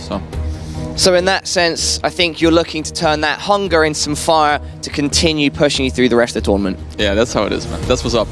That's what's up. Chris, congratulations on the victory. Best of luck over the rest of it. Mousesports are your victors here, ladies and gentlemen, over Invictus. It's so nice to see Chris J, you know, like looking smiley again, you know, like we've seen him a few times get tilted, and it always worries me whatever he is. I look at Chris J as the nice, calm, responsible man in this team. Maybe he's not, but, you know, that's how I've always viewed him. Look at this, by the way. Carrigan up at the top after a pretty underwhelming Dust 2 game from him. What a turnaround to come into this. Definitely. And drop almost 30 kills to secure a 16-14 victory. Back on Dust, he couldn't take matters into his own hands, but on Train, it was all the Carrigan manhandling. Yeah, he went 8-22 in that first map, so that really does show what a turnaround he has had. And Vadim as well, I think special props have to go out to this guy as well, the AWP player, the in-game leader. He dropped 27 in this map, so not exactly a sleeper either. And, you know, I really want to see more from Invictus moving forward in future events. Their time here in Belek is done. I'm sure they can spend the next few days enjoying some Counter-Strike and some practice in the region as well, right? Like, while you're here, you may as well at least use the time to to play against European teams, and that can be, you know, a great experience, at least in practice for Invictus. But hopefully we get them back in another Star Series and we get to see what they're made of again, because they really did impress us today. As well as that, right? I think, you know, for a few of these players, they've certainly made like a bit of a statement, a bit of a case for themselves, right? Like a few names who we hadn't really heard of, Vadim being one of them. Yeah. You know, he looked on fire. So, you know, at least advertising himself as well as an individual. You've got someone who can AWP, someone who can lead, and that's a pretty rare little package to have, especially, you know, you look over in the CIS region, okay, they're not shy on AWPers, but IGLs and things like that, you know, there is a little bit of a drought of them. So, for sure, you know, I mean, I think he's made a very stellar case for himself. Great stuff from Invictus, but sadly they fall to Mouse Sports. Mouse Sports, they'll continue. They'll face, I'm pretty sure it's Fnatic later on. So that's going to be an interesting matchup to keep an eye on. We've still got loads more Counter-Strike coming your way, but before that, we've got to throw over to a quick break, give the players some time to set up and get into the server. So we'll be back with that next best of 3 in about, I don't know, I don't want to give you a time, but we'll be back after a break.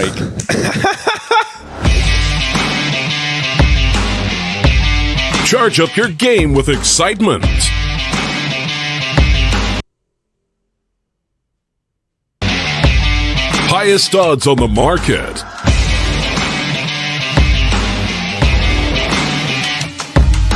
Coverage of all live and pre-match events. Place your bets with Solid Bookmaker and win with your favorite teams. Take what's rightfully yours with GG Bet.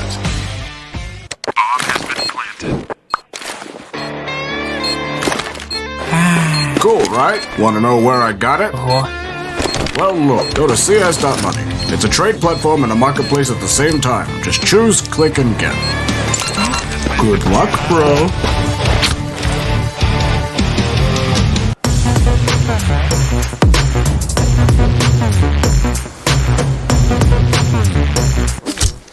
What is that?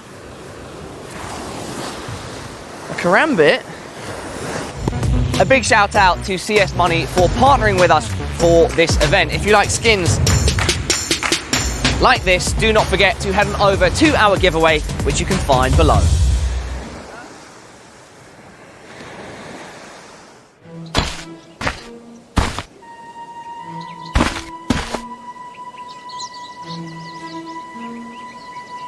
I'll take that.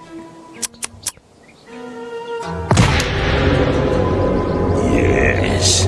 Hells yes.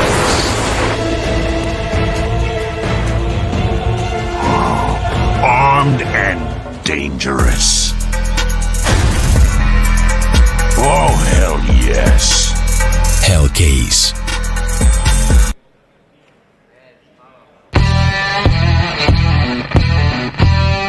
Update and new features in the case battles. Updated and convenient interface with new options.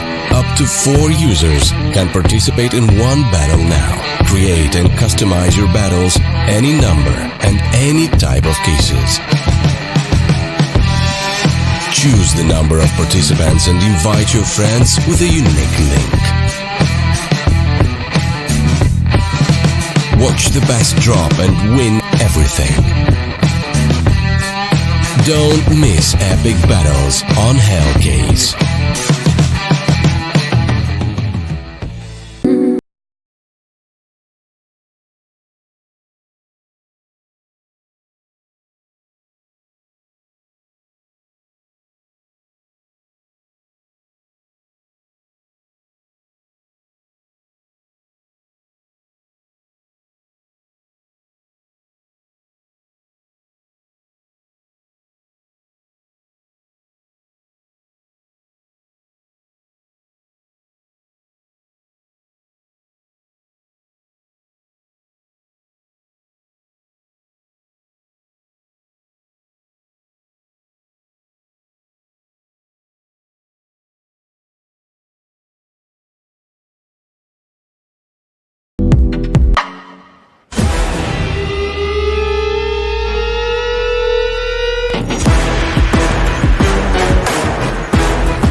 predict the outcome, win the game.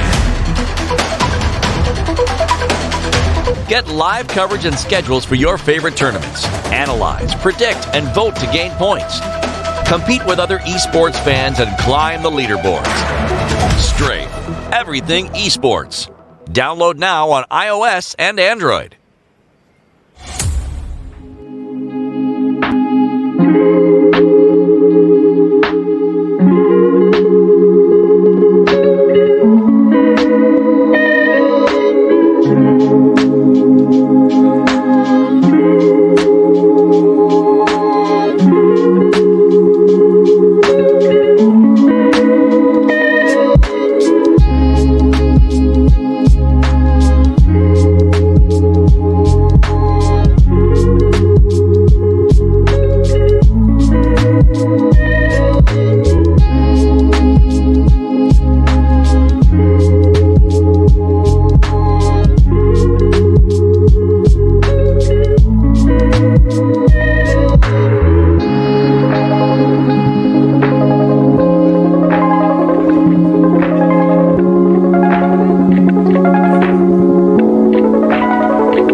This year, Kasih, the old man is so tiny. No, you're not. No, you are. She's adorable.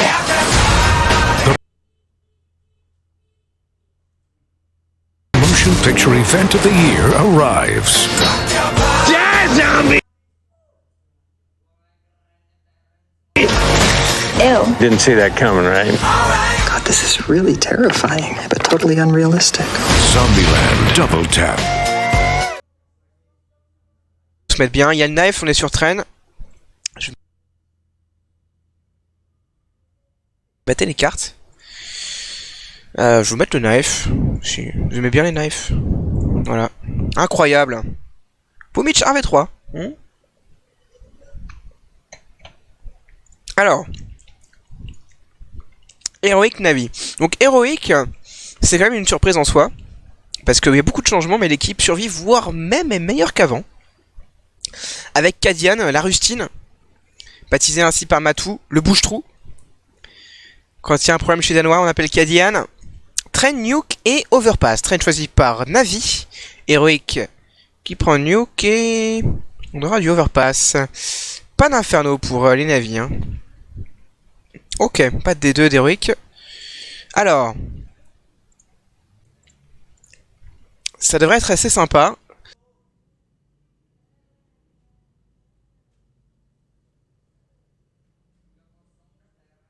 Heroic is a team that is definitely able to make this a competitive game. Also, if Na'Vi is not playing up to a high level, if they're not playing up to their own standard, Heroic is going to win this one. So it's all about Na'Vi showing up. If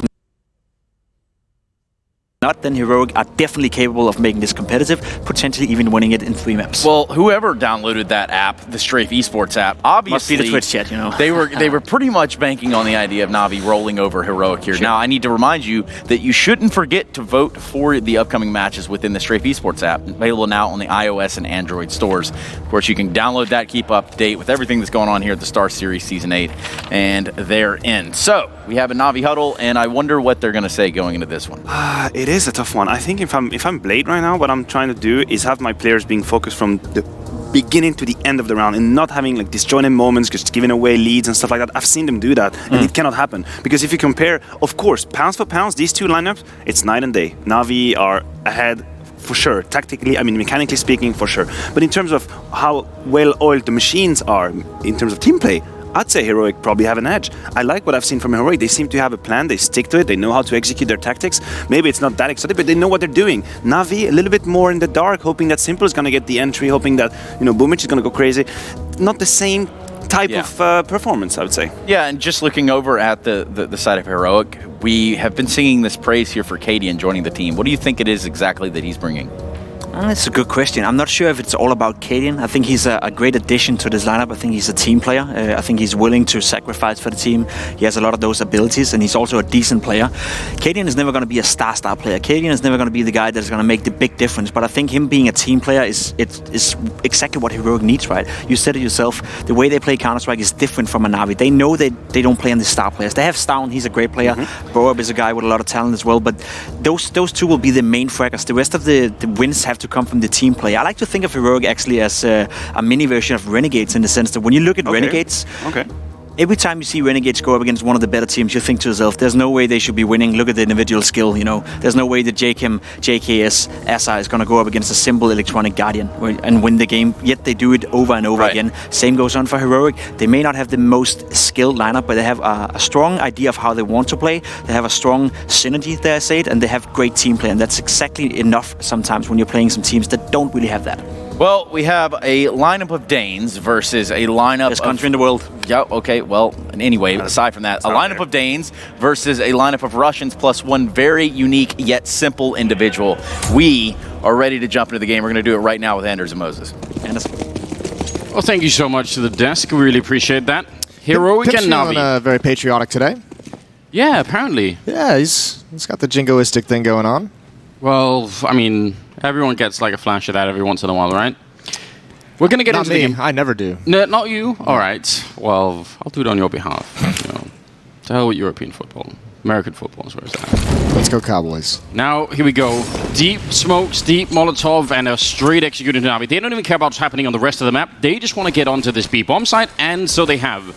And Heroic are going to have to go for a straight 5-on-5 retake here. Boomich pushing up very far. We all love to see that. Everyone who's a fan of Counter-Strike will love to see, you know, the forward push inside of this B bomb site after the bomb goes down. Now the smoke goes away and Boomich, he was waiting for the flashbang the whole time, and he should have probably got that kill, but he didn't. Flamey with one follow-up, and then Snappy will take him right out. So a 4-on-3, and so far the retake is looking good. And Na'Vi, they just have pistols left to fight with. This is going to be a war fight for their point of view. Stan will take down one. Snappy with a kill. Electronic with two big ones, and Simple now up on the high ground. Oh no!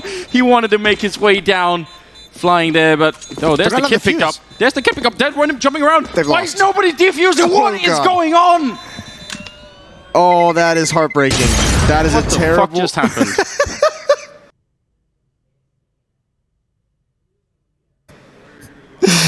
Oh, that is such an awful way to lose a round. Everything went well, and I mean, the smile on Electronic and Boomich, you could just see they know it. They got away with one there. It's weird from both sides, right? Because Na'Vi played that so perfectly, pushing up the two players, waiting for that pop flash. Pop flash blinds everyone in the defense, and they can't connect the shots. And obviously, just not being able to find the bomb and smoke. It was planted on the upper platform, right? It planted on was, the yeah. That hitch. was. I mean, that might have been the one thing that confused Heroic. One of them tried to jump up there, and that kind of failed. Well, hello everyone. Well, now good morning. now we're in the game. Guardian making a big jump around there, winning the fight.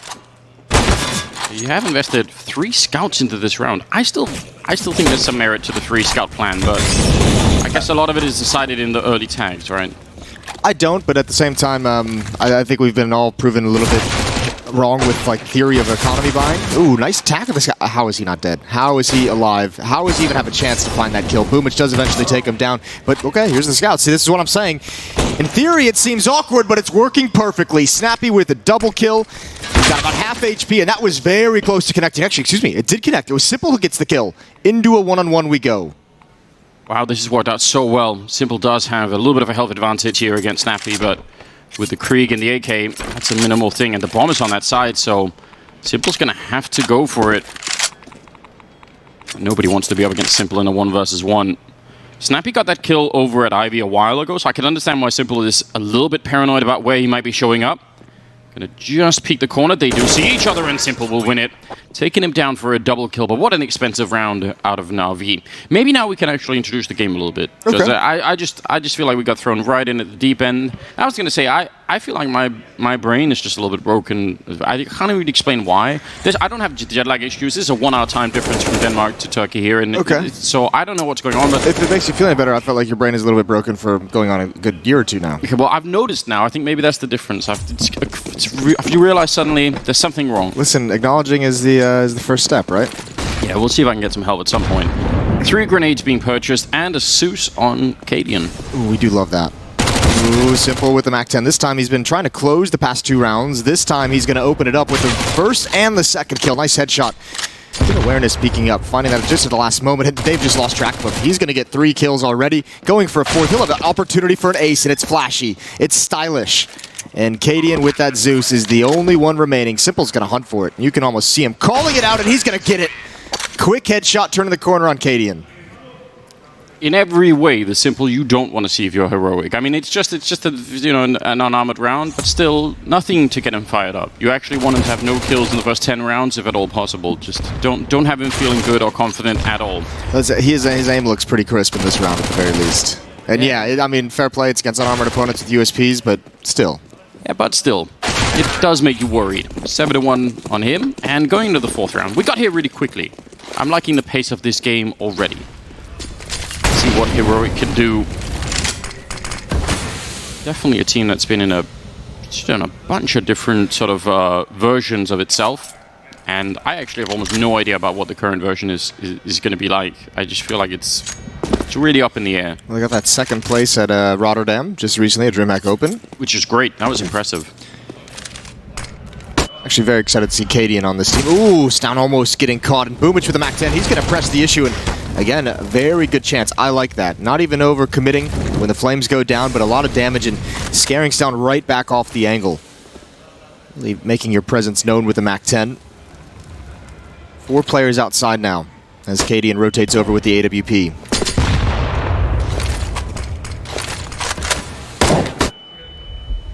A lot of damage on him, just without really a chance to reply.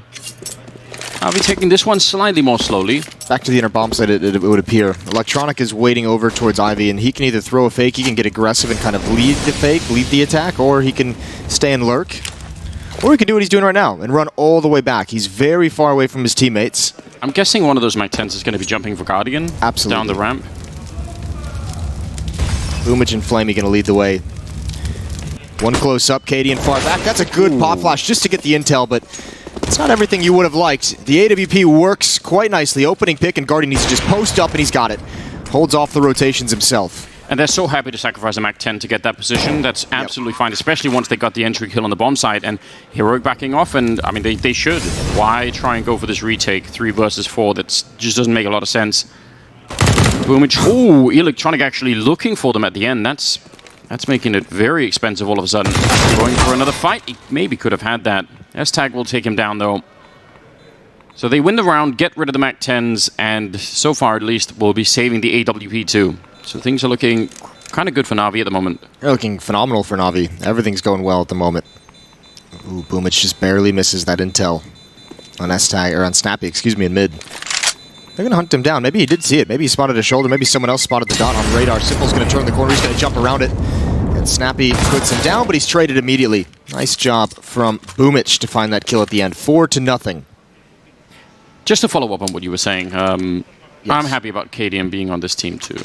Partly because I'm excited about sort of just, I think he had that whole trip to America and he developed as a person and as a leader perhaps, and then just like, you know, got more experience and everything.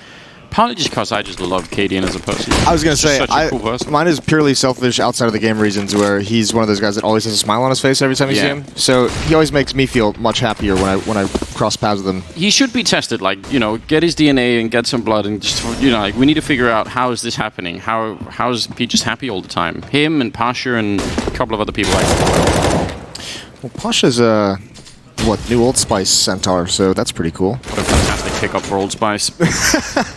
They're really putting together a strong lineup here. Yeah, I love it. Love everything about it. KD went down early on here, and they just have the one M4 that they've saved. So I doubt there's going to be much of an output from them in this particular round. And that's bad news. They're playing the CTs out of train, so, you know, I don't know. I think if Na'Vi got 5 rounds overall in this half, I would say that's still going to be a pretty good game for them. Looks like their Rats have 5 rounds without a reply, really. All right, well, a lot of good flashbangs. Guardian with a couple assists with those flashes, and Stown waiting inside the smoke. There's a timer on that play, and Na'Vi's being far too patient for this to be too impactful. And certainly he's just going to go down for 3.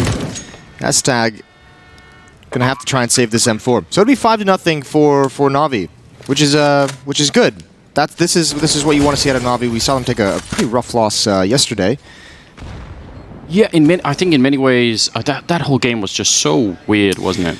Yeah, that was the game of like running down the clock and the game of like 50-50 gambles with 5 seconds left trying to plant the bomb. Even the G2 guys calling it out, saying, you know, I think it was Hunter who said like, no, French guys maybe don't know how to defuse the bomb, which is a nice little play in the meme, obviously, and then saying, but they bailed us out with a couple last-second plants, and it was not a couple, it was like 6. Yeah, it was outrageous. But in fairness, Na'Vi did the same thing on Nuke, so things were a bit hairy and sketchy on both sides, and I think those are two teams, as we mentioned, we painted the picture yesterday, still kind of putting together how exactly they're going to play the game. I feel like Na'Vi should be further ahead than G2, but I think this Na'Vi team is gonna at some point everything's gonna click and they're gonna skyrocket up the standings. Yeah, I absolutely agree. Well, I put out a tweet saying they're gonna win the next major, so I'm locked in. Yeah, I'm ready. You know, those things lose their impact when you do it every major. No, the whole point is to do it early. Like, it's a thing, you know. It's boring if you do it like the week before and you say, I got this team, so like, you know, the point is doing it like 3 months out and just when there's no possible way to have any logic behind it. Absolutely right. That's a good point. Yeah, just to see, it's a different kind of predicting game. I think you're onto something. All right, Simple around this smoke. Ooh, he's got one pushing up, but yeah, that smoke just denying the intel of Snappy along that wall. And that might have saved his life, to be honest with you. It looks like they're preparing for some kind of a push in towards T-Mid. They don't even use a flashbang to do it. Which is kind of bold, I mean, but what it does is it prevents the intel from the T side to know that you're there. Because obviously if you hear the flashbang, you're definitely going to be checking that. And let's be honest, that flashbang could be heard like on a third of the map, so... Na'Vi going right back to the strategy on the first gun round. Stown has lost this battle in Ivy a number of times, but at least they have 2 defenders at the inner bomb site to try and hold this off. It's the same kind of strat with Electronic on the one side, the other 4 down by the B bomb site, and they're going to be right down on the low ground already. Boomich charging in, and both Electronic and Boomich going down. That's S-Tag and Borup to open up and getting some great kills. Patiently waiting now, Na'Vi, to try and get back in the round at 20 seconds left. But Borup is still in this corner, and surely they'll know that he's here. The smoke is going to be fading on the front. They're right next to each other, and nobody firing the gun yet. The bomb needs to be planted, and it has to happen really soon. It's going to be on... Oh, no! That's a big mistake there. Stown still gets a kill on Guardian at the very least, but it's a 2-on-3, and Simple's gone. That grenade. He got the bomb plant down, and Flamey, if he can steal this one, that's going to be huge. A bit of a missed shot again, long range there by the AWP, and Flamey looks like he's looking the wrong way. He's going to get shot at the back, and Heroic will save the round, and could probably save the other AWP. Yeah, there we go. So it's a round win, but it could have been much cleaner. Could have been much cleaner. Obviously, that kill on Simple that Borup missed is a rough one. I want to know how he repositioned himself to get there without anyone from Na'Vi realizing it, because he did already have a kill. They had to have known he was somewhere around the site area. I guess maybe just assuming he had fallen back instead of pushing forward, something along those lines. There was a lot of flashbangs being thrown on top of the smoke as well, so I feel like there was just a... It does get hectic, doesn't it? There was always going to be a chance that something was going to be confusing there. Either way, 5-1, and Na'Vi have a chance to reset. With losing with 3 players being taken away from Heroic, they still have the money pretty low, so they can punish it quite nicely. Simple with is it 11 kills leading the server, the only player in double digits. She's doing a fine job at the moment. Yeah, 11 and 3. The next closest player across the whole server is Electronic at 5. So Simple leading by 6 frags at the moment. Again, you brought this up yesterday. Na'Vi doing the tactical timeouts after having been sort of somewhat successful. I mean, the 5-1 is still pretty good. They've just lost a round. Like normally, first of all, we would never ever see Na'Vi do any tactical timeouts. Like go back 2 years, But now it's something that they do even when it's not, they're not under a ton of pressure or anything, just to get everyone lined up. It feels like the old school like Blade, like as the coach theory, where he's like in his head, he's just like, okay, they just went around and they have the 3 players that we eliminated. They're close to being reset. He's going for that classic like economic breakdown, right?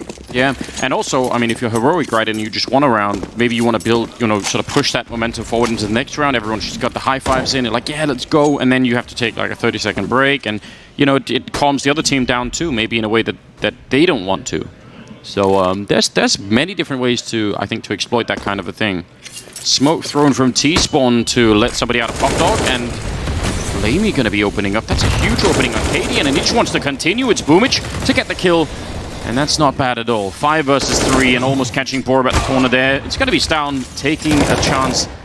Turning around with that AWP and getting the kill close range. He's pretty much the only one on the bomb site, and he desperately needs help, but he can't really get it because that smoke is blocking off. S-Tag finally goes away, and Borb is there to take down Simple. Heroic fighting their way back in this round in a huge way. Guardian and Electronic here. 2 versus 3. They just nearly had this round. They'd done everything right. The only one left on the bomb site was Stown with the AWP, and now maybe Heroic can actually win the round. This should have never happened. Boomich's entrances were just way too powerful for Na'Vi to be in this position. How rarely do you see teams able to recover this nicely as Heroic have done after losing 2 entries in the outer bomb site? It was a simple execution as well. Electronic hunting, a nice angle, and that's the bomb down. And that should be the round over. 30 seconds, Guardian very, very far away with the AWP, and that's going to be hard to make this work. I'm actually stunned that Na'Vi lost this round. Yeah, Those entries from Boomich just felt like such powerful knockout kills. Like that should have been the round over. Excuse me, Flamey got one of them, but it should have been, right. And the AWP is behind the smoke. They're pretty close range. Like even if he gets a kill, right, he surely is dead right afterwards, and somehow that doesn't happen. I'm wondering if almost it's like a product of Na'Vi just like being way more successful than they expected that to be. Like just having like way more access to the bomb site so quickly. Yeah, like sending the entries forward to create the space, and then you have everyone far back to kind of take advantage of it or kind of help pick people off, but just no one progressing to the bomb site. Look at how close it was to Borb running to death at that C connector. If he dies, then obviously there is no round. So this is great. Yeah, Stown is someone I think who is still obviously a super young player, but I think has really a high skill ceiling and a high potential.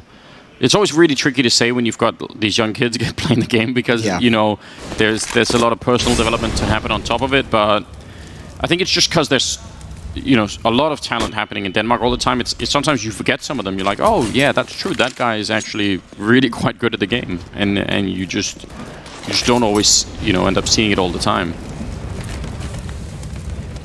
5-2. So I think, what are they now? Like the 3rd best team in Denmark or something. Tricked obviously number 1, and then Charlotte's number 2, and Heroic 3, North 4th. I think that's my list. Yeah, okay, that makes sense. Definitely not missing anyone there. Not at all. 5-2. Heroic have got started in these 2 rounds in a row quite nicely. Double op setup. They're starting to build up some money behind a couple players as well, which is a very nice thing to have. Na'Vi's going to slow this round down. They've had some pretty simple openings to these rounds that they do eventually decide to attack. That was just, the previous round was just a pop flash right over mid, turning the corner towards the inner bomb. So they've had a couple rounds where it's just one pop flash over and just attack, and you get Guardian in position. So Na'Vi being very efficient with their utility and starting out these pushes, and now 3 players attacking Ivy. Stown, you just talked him up. He's going to get a chance to show off again. He's blocked off by a smoke for the moment, but how does he handle the scenario? That's beautiful. He's found a gap. Looking for one more. But there is a player still in Ivy. Yeah, and the gun barrel is showing. That's an easy kill for Electronic. For sure, Stown would have heard the scoping from Guardian, so he knew for sure that there was someone on the other side right there. Flamey gets a kill, Cadian with the other one. 15 seconds left, and he wants to see if he can stop the bomb plant, but it's going to be Snappy instead to do that. Boomich down on the ground dead, and now it's a 2-on-2. 9 seconds left. Simple goes down, and Flamey, how do you do this? He's going to fake the plant and hope that Borup comes from it, but he won't. He's too far away, and time will simply run out. What a risk for Flamey. You can absolutely understand the logic behind it. But that is an awful way to lose a round, and maybe giving something back to Heroic from that missed defuse earlier. Yeah, that's missed tough. Defuse now. Well, I wouldn't even say it's a missed bomb plant. It's a calculated risk, right? Right. I mean, he knew he was close in a connector, and he was thinking he'd bait him out. He didn't think there was a chance in hell. It was that Borup who didn't come and actually try and stop the defuse with 4 seconds left. So tough loss for Flamey. But yeah, that is a bit of a coin flip in those scenarios, and unfortunately for him, it goes the other way. But that's 3 rounds now. And that's a couple that it feels like, again, Na'Vi probably should have had there, where they've had some advantage at some point during the round. Again, another solid entry. Yeah, even the fact that they can get that far into Ivy, there's even a world in which that gap in the smoke is either being watched by somebody on the Na'Vi side, or it just isn't there in the same way, or Stown decides to fall back, and then in that case they have like 3 people that can flood into the A yard. So, yeah. That's what's wild about this, is they've gotten control of that yard a number of times. And normally when we see teams have that much success getting control of yard, you're seeing them rack up a lot of T rounds. I'm actually amazed that Heroic has been able to hold on in this fashion. And I mean, look at how costly it's been. Look at how tough it's been for them. Look at their money. No one is above, 950 on Borup, and that's the most. The next is S-Tag with 600. Like, they have been taking some heavy losses and they've just been cliffhanging. See that movie Cliffhanger? Stallone? You absolutely just read my mind. It's really we're having a freaky moment here, because I was just thinking you said hanging on. I thought, oh, there's a Stallone. I went to the mountain in Italy where they filmed that once. Oh, good for you. Did you hang off the mountain the same way he did? Yeah. That's me. No, that's Semler. He's doing all the bouldering stuff now. Yes, he's got some grip strength. S-Tag, that's a good fight to be winning. You would think surely the penetration value on the AK-47 is much higher than the MP9, but somehow doesn't even matter for S-Tag. Still getting the kill and looking for more. He's going to win that fight too. And this the is AK very drops sloppy down to work him. from Na'Vi. The AK just fell down into his lap. That was like a congratulations. You've won the game. You've won the circus game, and here's your prize. Yeah, like a sort of slot machine. You just delivering the prize at the end. Jackpot. Not bad. Electronic gonna hop down. Nice grab onto the ladder right before you hit the ground. Ooh, and there's the AK-47. No armor, 2 flashes, and yeah, you might as well just try to go to the inner bomb site, see what you can do. And if he wins that fight, it was a small chance. Snappy had rotated over to connectors, so he might have been able to put a stop to it either way, but that was a small opportunity. 4-5, and wow, Na'Vi getting shut down in these past 4 rounds. And and obviously the problem was now that they sort of were very limited in this round. It's going to be a chance for Heroic to start to build an economy. This is, I mean, if this continues now, if Heroic actually make the full sort of comeback and end up at like 9 or 10 rounds in this half, that's going to be... 5 rounds is still pretty good for Na'Vi, just objectively speaking, but it's going to be hard to justify those 5 rounds, because you're going to think, well, it could have been 8 or maybe more. That's an amazing opening from Electron. Again, the flashbang was like, what, half a second too late for S-Tag? Yeah, just a little bit, which is unfortunate, but I mean, you like the idea. You can see it there, right? And again, a Heroic team that, those are the improvements that we might be able to see them make over time, as in the future that flashbang is much, much more impactful.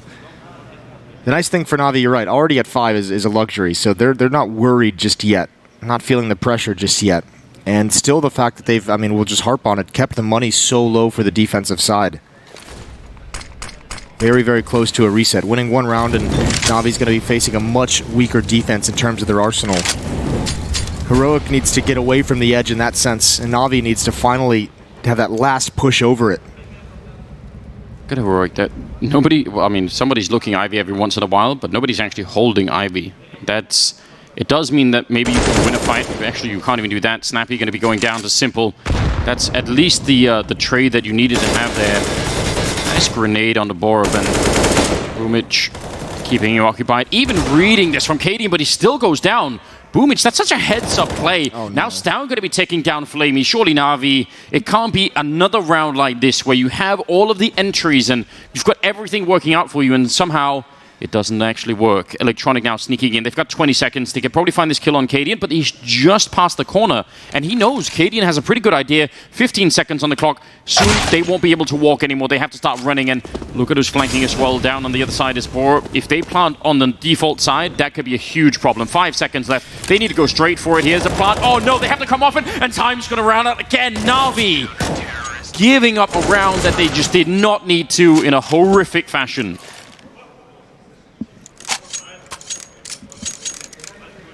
Is this a joke? Are we being trolled? Why? I mean, it's a very elaborate setup for a joke if it is. They're like, guys, what if we come in half an hour early and we troll the casters and we play a fake game, and then we're going to reset it at some point. We're going to say, you know what, guys, it was just all for fun, and now here comes the real game. I don't understand. That's got to be what, 3 5-on-3s they've lost in this half so far, in this 5-round streak. And not only that, but yesterday they had plenty of issues with time running down, and they're still doing it. Yeah. They're missing that next step. They're missing that killer instinct to actually close these rounds. You have 2-man advantages, and they're still just patiently waiting across the map, and they're getting punished for it. And we see, I mean, that's something they have to learn, because we've seen teams be so effective with it. We'll come back to that point. Cadian, big task ahead. But there's so many defenders here. Even though he gets the kill, Borf's going to line him up. A triple. It's all traded into a 2-on-2 very quick, and Guardian, they don't even want to put a smoke or a Molotov in the way. And that is a nice duel from Stown to create the opening, but Guardian's got a new position. Gonna smoke it off a little bit. They're going to smoke and then boost up on top. That seems so dangerous if he goes for the peak. They might just have the chance here. He's very, very aware of the possibility. Looking right over, but now they're just wasting their own time. And actually, smartly, I think, Na'Vi not really giving them much of a chance here. Deep grenade doesn't quite do enough damage to Flamey for that to turn the tide here. And Guardian still has a Molotov, so no kits picked up right now. That's a nice flick for Stown, taking down Guardian, and now Flamey alone in the back here. I don't know if there's a kit on the ground somewhere, but otherwise they need to be very, very quick about this and turning straight for it. No weird jumps, no weird nothing this time. They save both the AWPs, and the defuse is going to be right at the last second, but they will be able to make it. So, huge win there for Heroic. 6 rounds in a row, that's huge. And Borp with a triple kill. Man. This is unbelievably wild that Heroic is able to continue to do this. Oh, this has got to be so frustrating now for Na'Vi. We mentioned like 5 rounds, they're not going to be too worried, they're not going to be too frustrated. Now it starts to hurt. Now you're just like, how can we not overcome this team? You know, here's a little life hack. If you're having the same problem in your life that Na'Vi's having, if you keep showing up late for everything, just you know, change the clock on your phone or your watch or whatever, and just put it up like 5 minutes or something, so that you're always going to be hurrying a little bit more. But maybe there's someone could code an app for them in the game so that it just adds like 10 seconds to the timer in the middle for them, even though it's not there. That's not bad. That's a good idea. We should talk to them. 10 seconds. We'll talk to them about that after the game. I can't believe that we're still seeing these time issues from Na'Vi. It is just so weird that this hasn't been fixed. It does make for very exciting Counter-Strike. Yes. It doesn't make for tournament winning Counter-Strike. It's like blue ball Counter-Strike. It really is. You all the time. Oh, Stown. He's got the right idea, and that's a good flick. Does need to make it back out. Navigating the smoke could be tricky, but that's all worth it.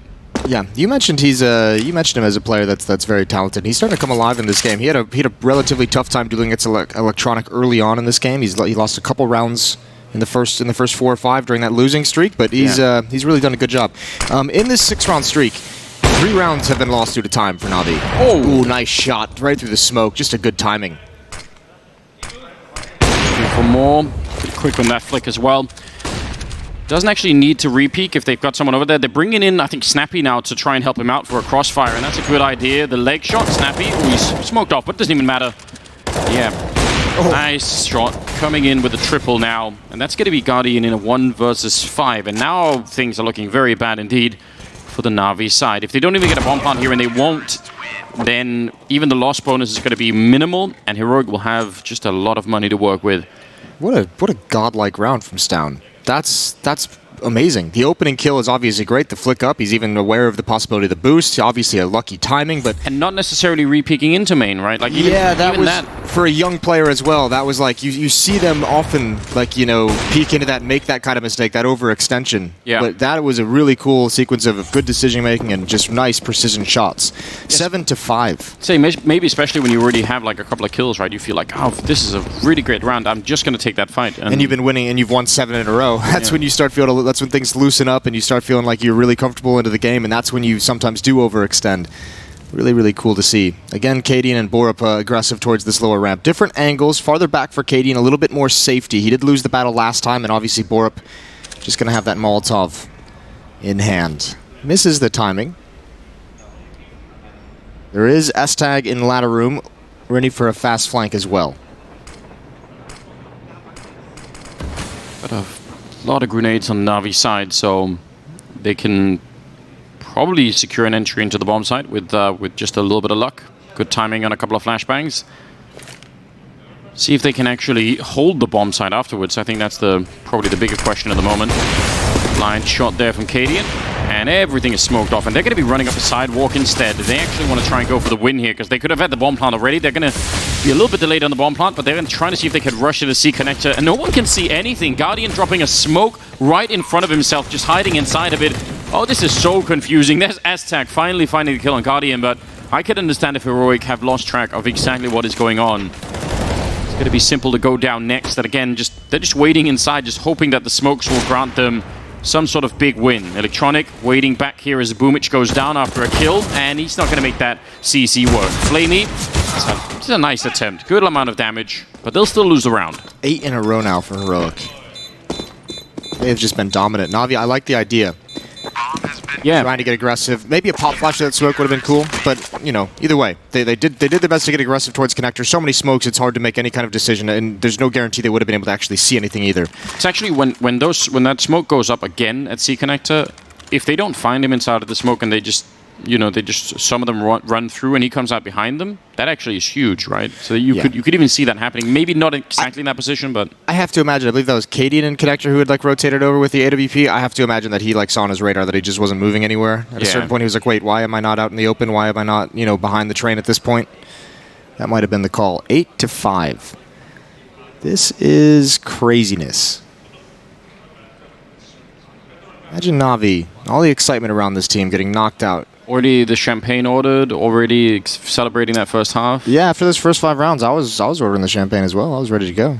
Simple with the ace in the second round, or second or third round. Yeah, I completely forgot about that already. Yeah, it's been wiped from our memories. We talked, in round 5 or 6 about how Simple had 11 kills, 11 and 3. He was leading the server by at least 6 frags. He's got 12. So 8 rounds later, or 7 rounds later, whatever it might be, he's got 1 frag.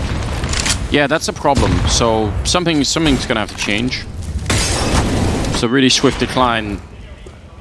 Like Icarus, Jason, flying too close to the sun and then... Damn wax wings.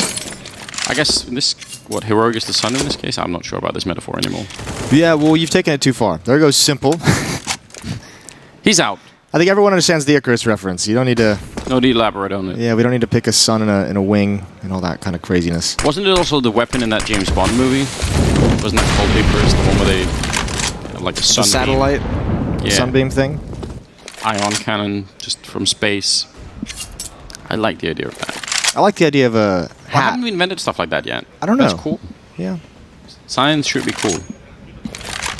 Simple, out of the round, obviously, and 4 versus 5, and a lot of indecision. Time running off the clock. I'm not saying it's panic time yet. I'm just pointing it out. 4 players on Navi, but they're all spread across the map. No one's able to really work together. That utility is not being used for anything. That's just put out for a distraction. It's pulled Snappy over, but that's not going to last too long.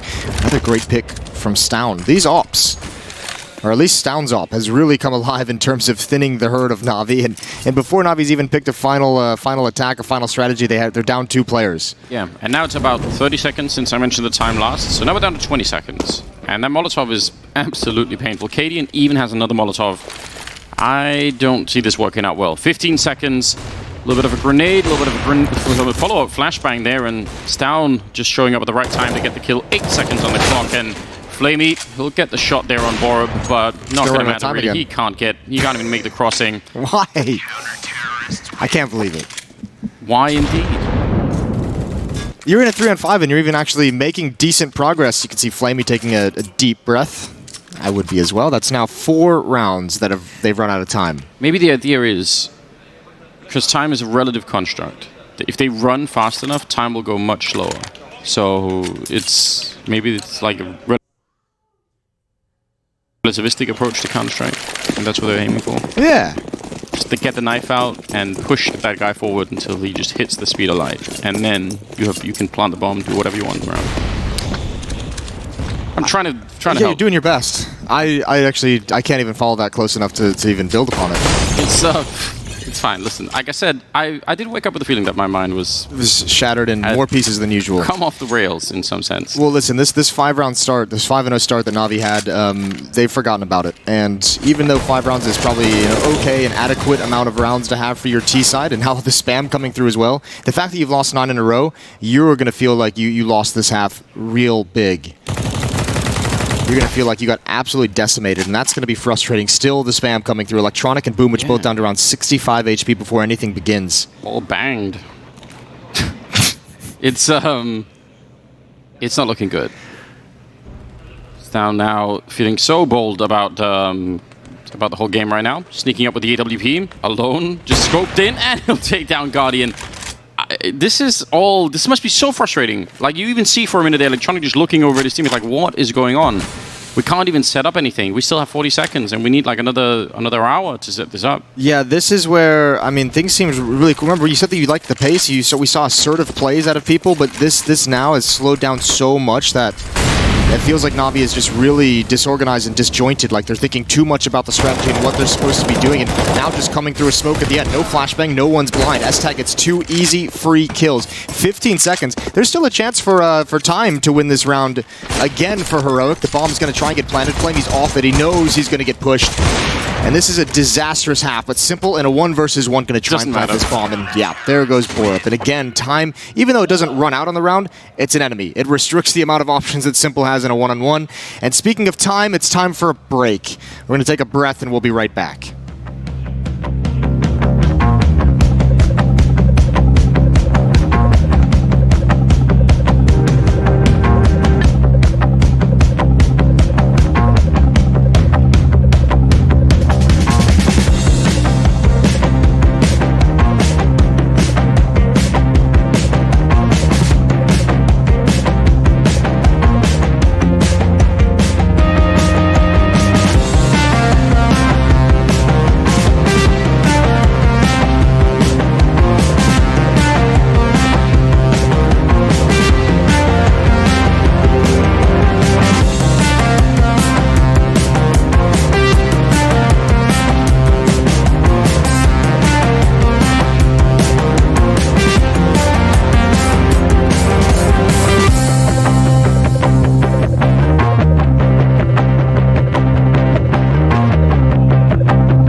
Welcome back, ladies and gentlemen. It's 10-5 in favor of Heroic, but how we got here is a different story.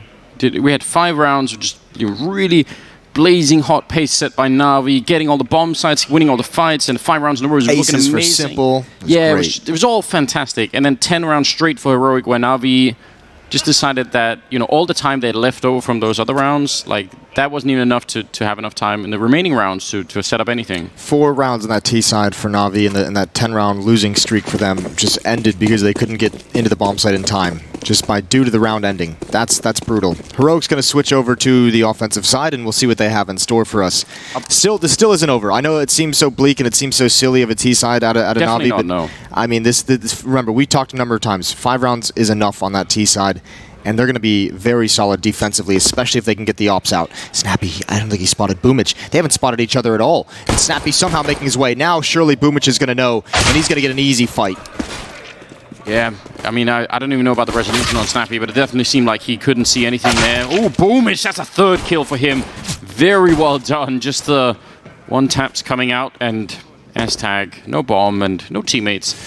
I will say this as well, just from Heroic's point of view, if we should give them a little bit of credit and not just, I think, pretend that this is all Na'Vi, cheating themselves out of the time. They also realized that Na'Vi were going to be this slow, which again is not really a huge surprise, I guess, if you've been watching the games. But they did save a lot of Molotovs and everything else late. I like this little picture-in-picture cam popping up. That's a good idea. Just the blinking bomb. I thought it could be all sorts of things, right? I thought it was cool when they did the execute with it. They did the execute. They've done facial reactions of people on the ground. Like they do a lot of things. I'm a big fan of it. S-tag gonna see what he can do at the end, and he's dropped. That's both pistol rounds over to Na'Vi, and that was a very convincing pistol round. There was no issues whatsoever. That was just Boomich with triple kill, outskilling everyone on the heroic side.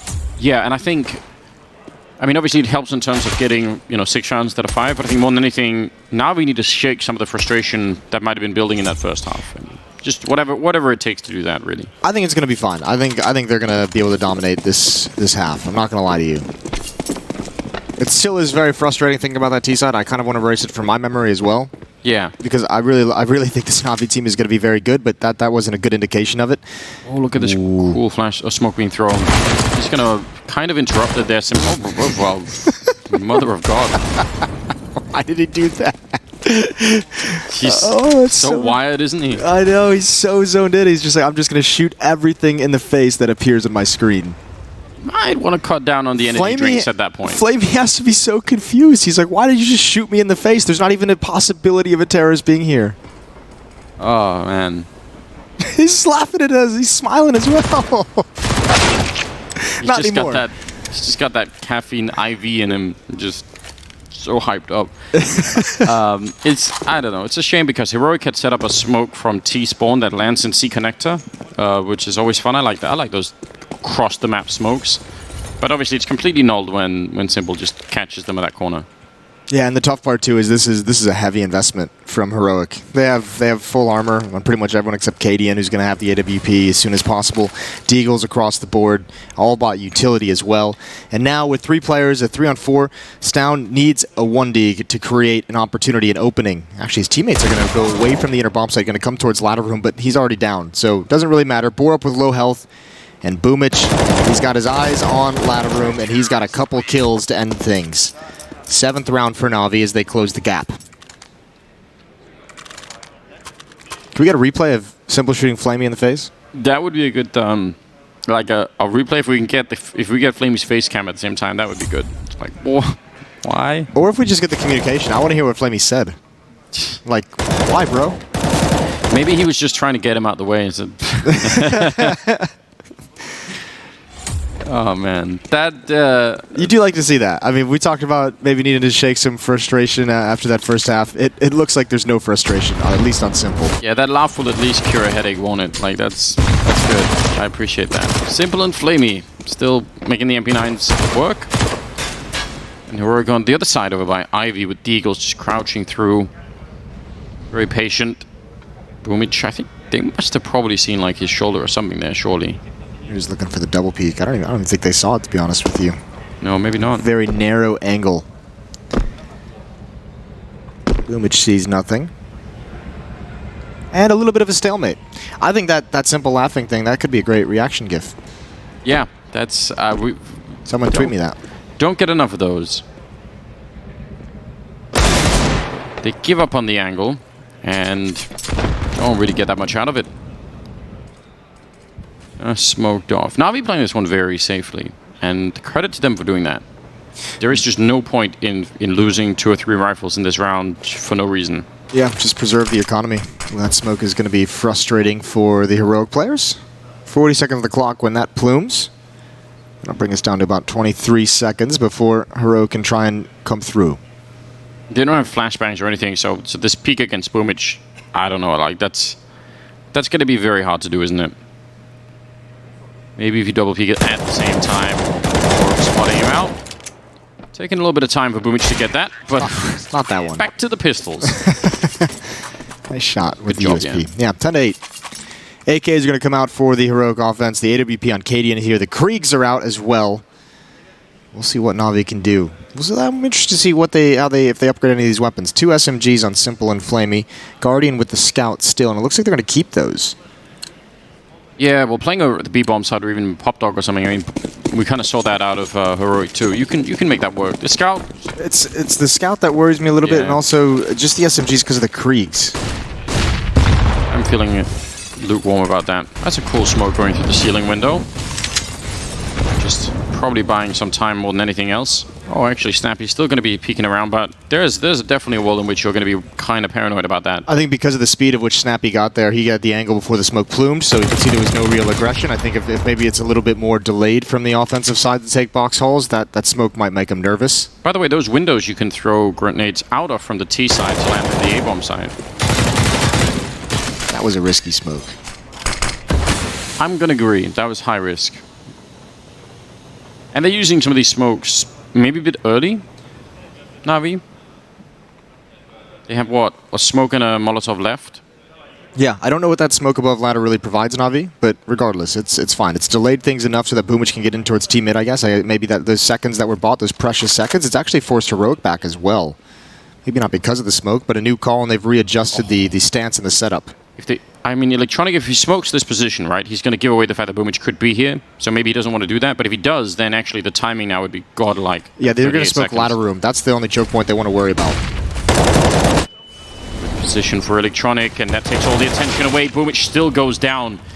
Now just 27 seconds, and Heroic now in a similar kind of a problem that the one that Na'Vi has been in a lot in this first half. And now the second half here, maybe the same for the Danes. Cadian takes a kill on Guardian, but it's still a 3-on-3 with 15 seconds on the clock. And yeah, they're running into a lot of trouble now. They can't really take any long fights, and they're not going to be taking any fights now.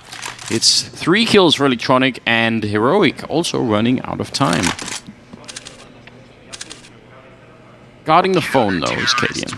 Yeah. Could be an important call coming in on the other end. I think Na'Vi gets away with one a little bit there, I feel, because down the stretch, I mean, Electronic and Boomich had the 2 M4s, right? And they made the initial contact, which is phenomenal if you're Na'Vi, because they're the 2 strongest weapons you have. But, you know, eventually when Electronic is forced back, Boomich is eliminated, that outer bomb site's in some danger. Guardian gets dropped by the AWP with the Scout, and there's just 2 SMGs really defending in some kind of a way. So, I mean, there was a chance that if Heroic has a bit more time to make that work and they can be a bit more patient, those Kriegs can come to bear. Hold the phone. Yeah. They just shot the AWP out, so Stound could be running to pick it up because he had the forward spawn, and he's running straight to the corner with the... Ooh, that would have been such a play. Could you imagine if that's how they get him there first? That would be sweet. That would have been cool. However, I think Simple has the Krieg at that upper ramp, so that could have been a nightmare. Now this is going to be fun. Boomich with the most narrow of choke points on the map, and he's sitting here with the auto shotgun.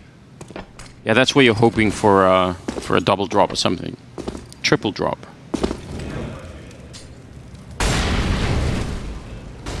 And everyone goes away. So that's unfortunate.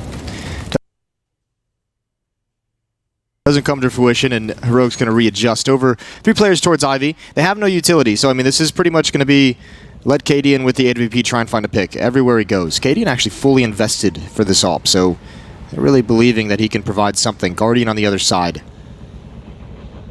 Cadian trying to line it up in his mind. Could be a jump for him.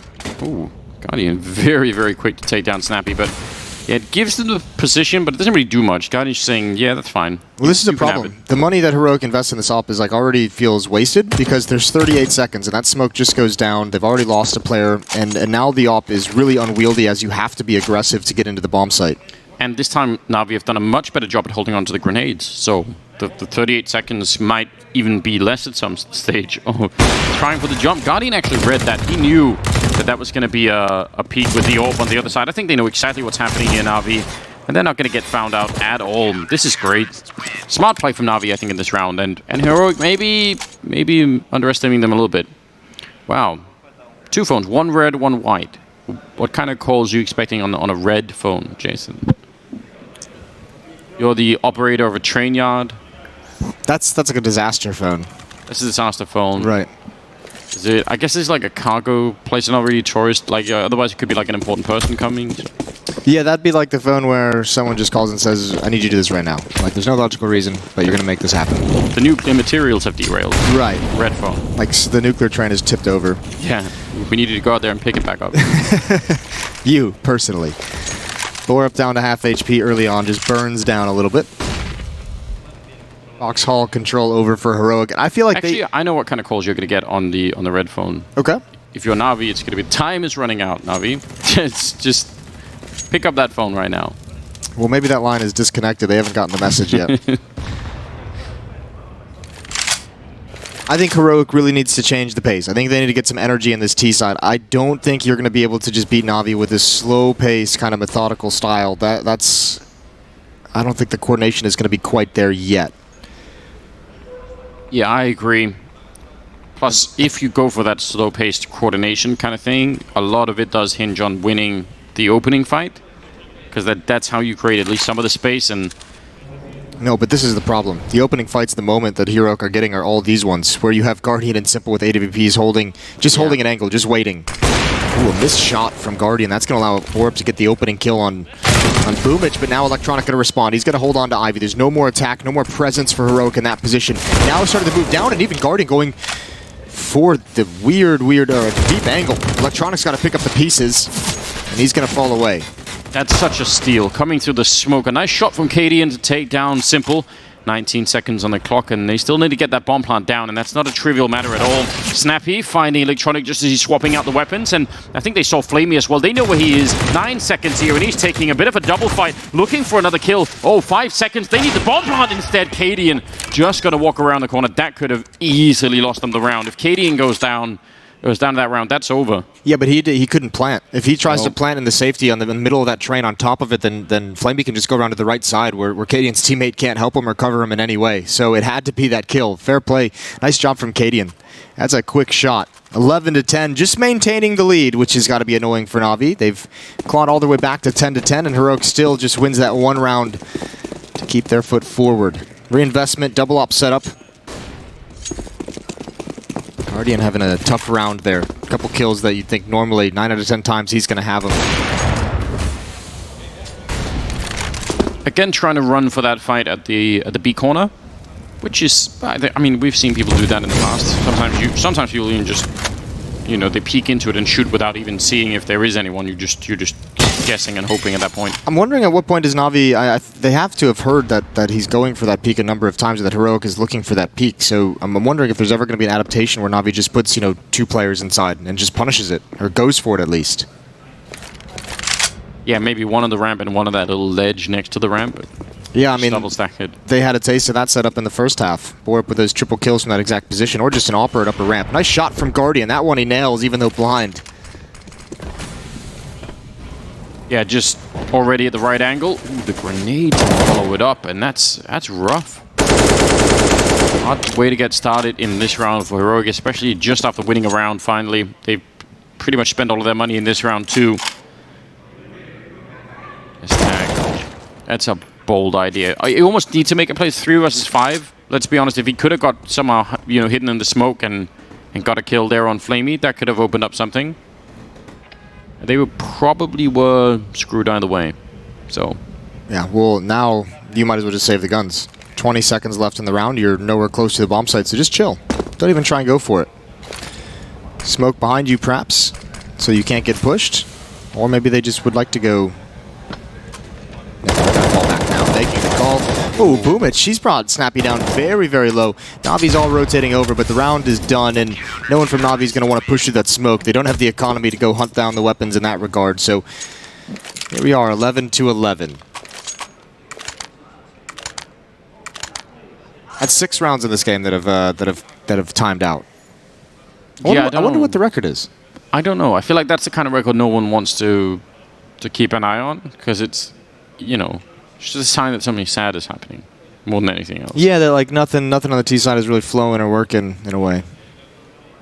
That's an odd game, but you did say that the 5 rounds you shouldn't underestimate it. Now we can still go back win. If so far that's happening, right? Like if this continues even for a little bit longer, then it's going to be a first map for Na'Vi for sure. I think it's already over, Anders. I'm not going to lie to you.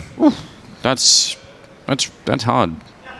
Heroic are going to be sad to hear that. Yeah, and it's not. I mean, it's not. I'm not trying to like knock on them or anything. I think this Na'Vi side, now that we have them posted up with the AWPs, even with some uncharacteristic misses out of Guardian, I think the double op setup is going to be really tough for a team like Heroic to get over. And then, I mean, on top of that, you have just insane individual skill in the guy, and Boomich, Electronic, and Flamey who have the rifles. So there's just so many obstacles in terms of individual players to get over. This is faster paced, and I like this. I mentioned that I thought Heroic needed to speed things up, and they're going to apply some pressure and some of the craziness, but can't find that opening kill onto Electronic, and he backs away safely, but Borup, he's going to find 2 kills. They lost track of that, and Boomich is going to try and hold on to the bomb site.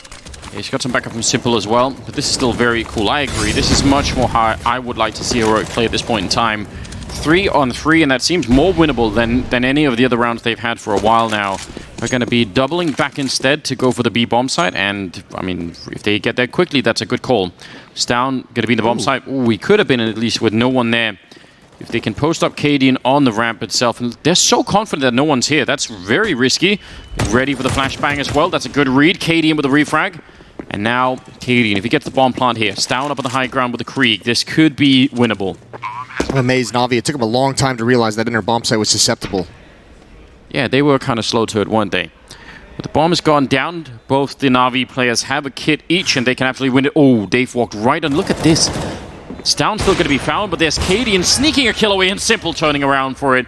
He was just in position to take a couple of steps back and pick that one up. So an expensive round, but nonetheless a round win out of Na'Vi. And they have the money to survive it, to last through it. After the round ends, everyone's, I mean, Electronic and Flamey over 10k, Boomage and Simple at 7,700, Guardian's fine as well. So nice win for Na'Vi, 12-11, but I mean, that's the kind of round of your Heroic, you're looking for, and you can't just run those fast tactics every single round. But that is a cool way. You get out, you get aggressive. The defense loses track of a player. Bring it into a 3-on-3 in the mid round, and you have a real shot at winning it. That was the most promising round we've seen out of Heroic in probably most of this half. Even Snappy, when he came out of Pop Dog, I actually think there was a 50-50 chance he wins that fight against Electronic for the first time around. Yeah.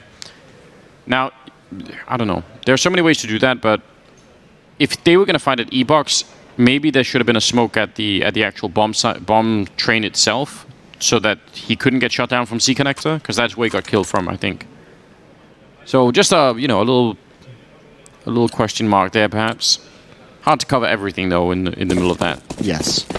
11-12 in the 24th round. Now we've got Orcs and double orbs and a lot of stuff here working. Some early grenades being put up from Heroic, but the most of the force making its way up into the hallways towards B.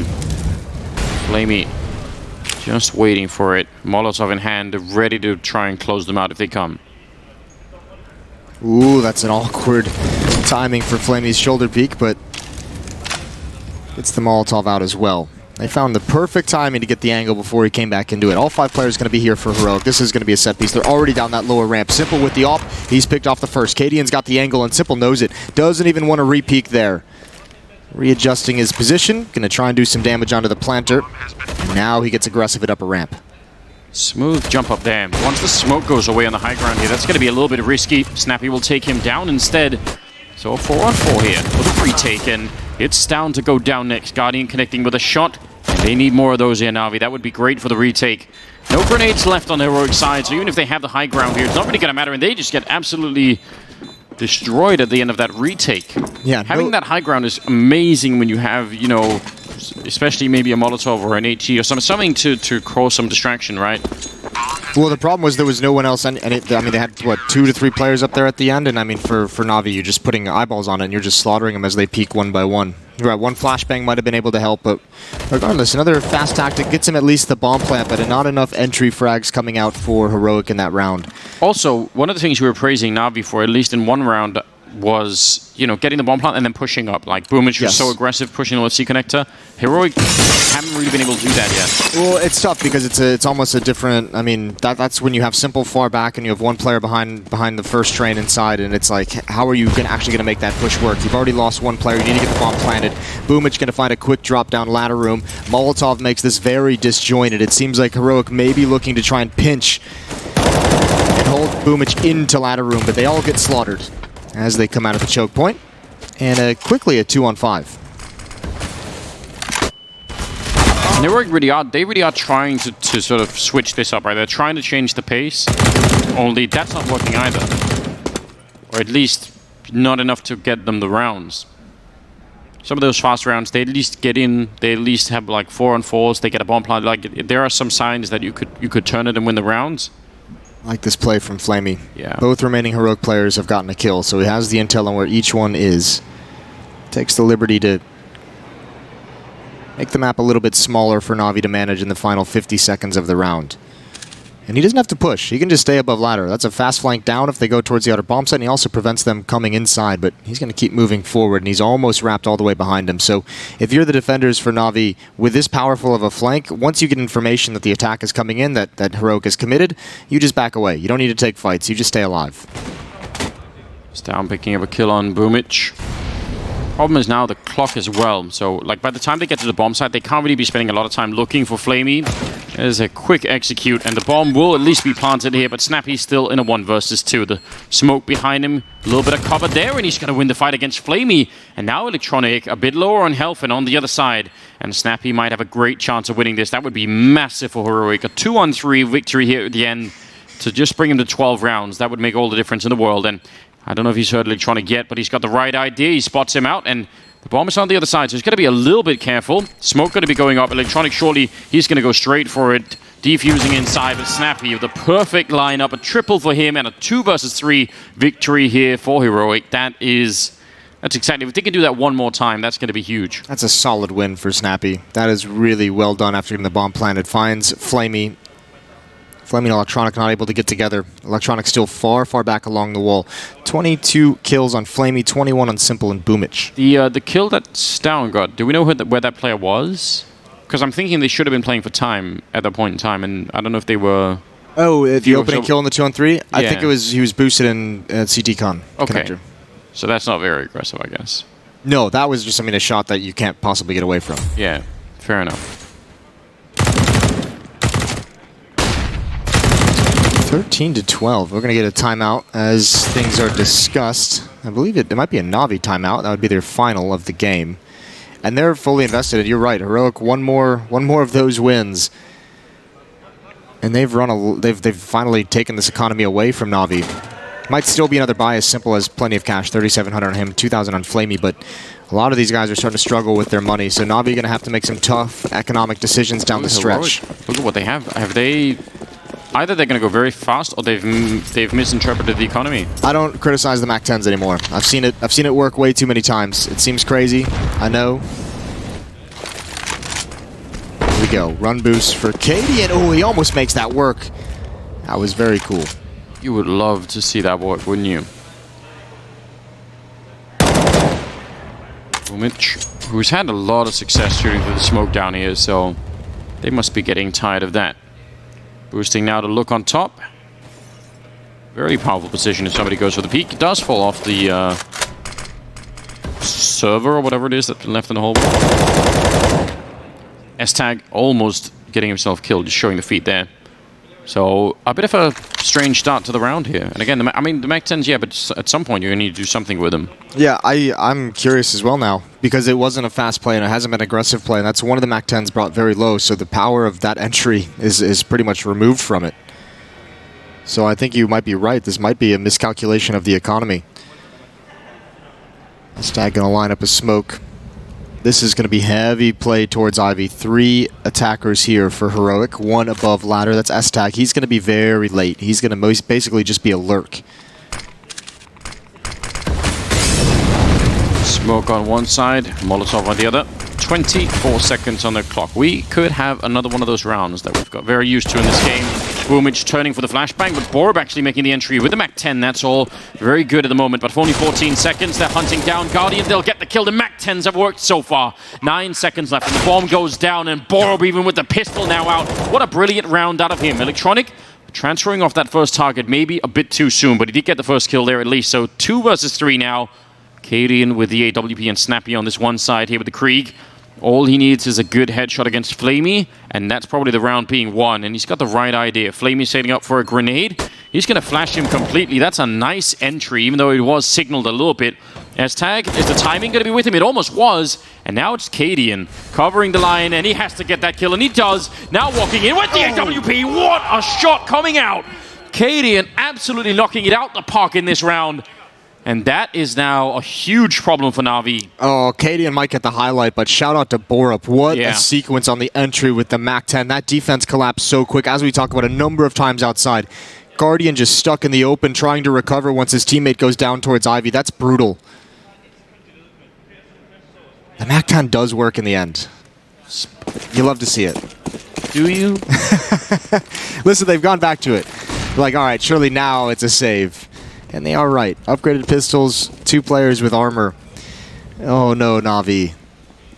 This CT side looked like it was so strong, and Heroic have started the string rounds together right at the end. They've taken the money away, and they're in a powerful position. In round 27, Guardian falls. He's not even aware of the pace of which they just walked down Ivy. Yeah, they were right on top of him very, very quickly. Boomich just challenging the Flames for a kill. And S-Tag happily waiting on top. Just cruel. It's allowing him to be grilled down at the bottom there. Electronic with an easy find. But all it is a MAC-10. That's just very sour, isn't it? I don't know. I think the way Borup uses it, I think you're gonna be happy. You're like, maybe I can replicate that. Yeah, maybe it's just me mentally that's got written off as like a... That's how I feel with the scouts, don't worry. I even recognize that the scouts like aren't going to be that amazing, but the potential, it's like whenever you get one of those rounds where like you get a couple of tags early and you still have some deagles left, and it's like, you know, it's just a lot of fun. One of the MAC-10's gone, and Electronic looking to maybe sacrifice himself as well. Not quite. Na'Vi's in trouble. This is very, very impressive. I'm not even sure if Electronic could have had that. Was that like a round-saving clutch from Cadian? Yeah, I think... was there enough time in the bomb? I can't remember. I think he would have had it Electronic. I want to say that he would have. Interesting. Well, I know I said I think it was like 11 to 10 or 11-11, whatever it might have been, that this one was over, but I couldn't be more wrong. No, but I'm not even sure that's true. Like, I think this has all been... Like, Na'Vi had a huge run, like, where they should have probably just been straight winning, right? They opened up with, what, 5 in a row, and then they lost a round, then they had 3 in a row, and, you know, there's not a lot that was happening in those rounds where you think, well, you know, Heroic could bring it back. They changed the pace, and even that didn't work for, like, those 3 rounds, and then finally it connected. Well, now the double op's been taken away from Na'Vi, which they had for pretty much the entirety of this half. Just Guardian, and they also don't have the utility that they would like. 1 kid on Electronic. They've got 4 smokes for the moment. Only 2 flashbangs left for the defense. Guardian with that op is going to be in the outer bomb site. He's peering towards Ivy. He's going to defend that at range while you have Boomich holding on to ladder room and Electronic spotting towards T-mid. He's just keeping his eyes on it. 2 defenders inside just waiting. And Heroic is quiet across the map, so Na'Vi still have no indication of what's coming here on train. 14-13. And Stound's going to start trying to flex a little bit through Ivy. Noise being made at Pop Dog as well, trying to keep Boomich on that side. It's working. Yeah, it's absolutely working. Starting to fall back a bit. No orbs in this bomb site. Simple down on the low ground, revealing his position and being dropped very low. But Flamey is here and dropping the bomb, taking out Snappy and S-Tag, and that's a round falling apart with very, very high speed here for Heroic. Na'Vi bring it back without losing a single person. And yeah, that was very impressive. 14-14. I'm surprised Heroic didn't have more impact with that attack. They actually pulled both defenders, both Simple and Flamey started getting nervous and backing out of that bomb site. They made the correct call. They came to the realization very early and moved right back into place, but there was a few seconds of advantage for Heroic coming out of those choke points at the inner bomb site. And now they have the tough money decision to make. I think there's a couple players really low on cash. I think what maybe is surprising, I don't mind the sort of sudden walk up at upper B. I think that's fine, but there were no grenades, right, or anything challenging. Yeah. Like Flamey and Simple were both down there, and like there was no Molotov on top of them. There was no flashbangs to make that fight difficult for them. So that maybe that was part of the issue. Seemed like they had a bit too much of an easy time. Still, great play from Flamey. And I mean that position is kind of powerful, right? Because both players can actually swing towards sidewalk and can theoretically hold upper. It only goes really bad if one of them goes down. Then, right. Then one person has to do both. Well, triple Mac 10 in this round 29, and this is all important. They rely heavily on the gangster SMGs. Surely, if I love that, if 2 worked, yeah, 3 would be a little bit better. Even better.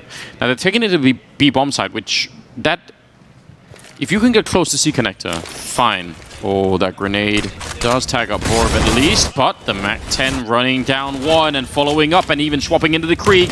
What an opening from Cadian. He was the hero in one of those last rounds. Maybe he could do it again here. Bomb is going to be planted. They have a Molotov on Stown as well. They're going to be using it right away, so no kind of plays for any kind of a defuse later on. They just want to go for it and buy some time here.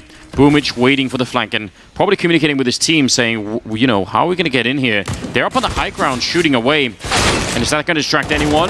There's Cadian taking down Electronic. A 3rd kill now for Heroic and for Cadian. And they're going to back out. That's Heroic going to be on 15 rounds. And Cadian is having himself a fantastic game right now. What a disgusting timing for Heroic to find down the stretch. I mean, that might have been the entire half of some of this slow pace, or the majority of this being very, very slow, just really destroying Na'Vi, getting comfortable with the inner bomb. So those Mac 10s found a really nice segment where Simple was not prepared for them to come down the ramp. Flamey had a nade in his hand to try and slow it down, but they were already turning the corner. So Na'Vi may be lulled into a full sense of security, and we go to round 30 with Heroic a chance to take map 1. This has been a very hard game for Guardian, hasn't it? He's not finding much luck at all. Yeah, he didn't get into the swing of things early on, and it feels like he's been just trying to recover this whole time, and it hasn't quite happened. Remember, he missed. We saw on the CT side with that op, missed or early in this half, I guess, he missed a couple sitters that you expect him to hit. What do you do if you're Heroic? If you have one more round, one strategy to call to close out this map, what's the idea? No Mac 10, so you know you can't lean on the magic that's got you here. No, that's been not been taken away. Just been opted out of this time. It is crazy to think that round and the round with Borp doing the triple kill entry on the outer bomb site. Those are 2 huge rounds in the context of this game in this half. We're won with Mac 10s. Yeah, Mac 10 powered.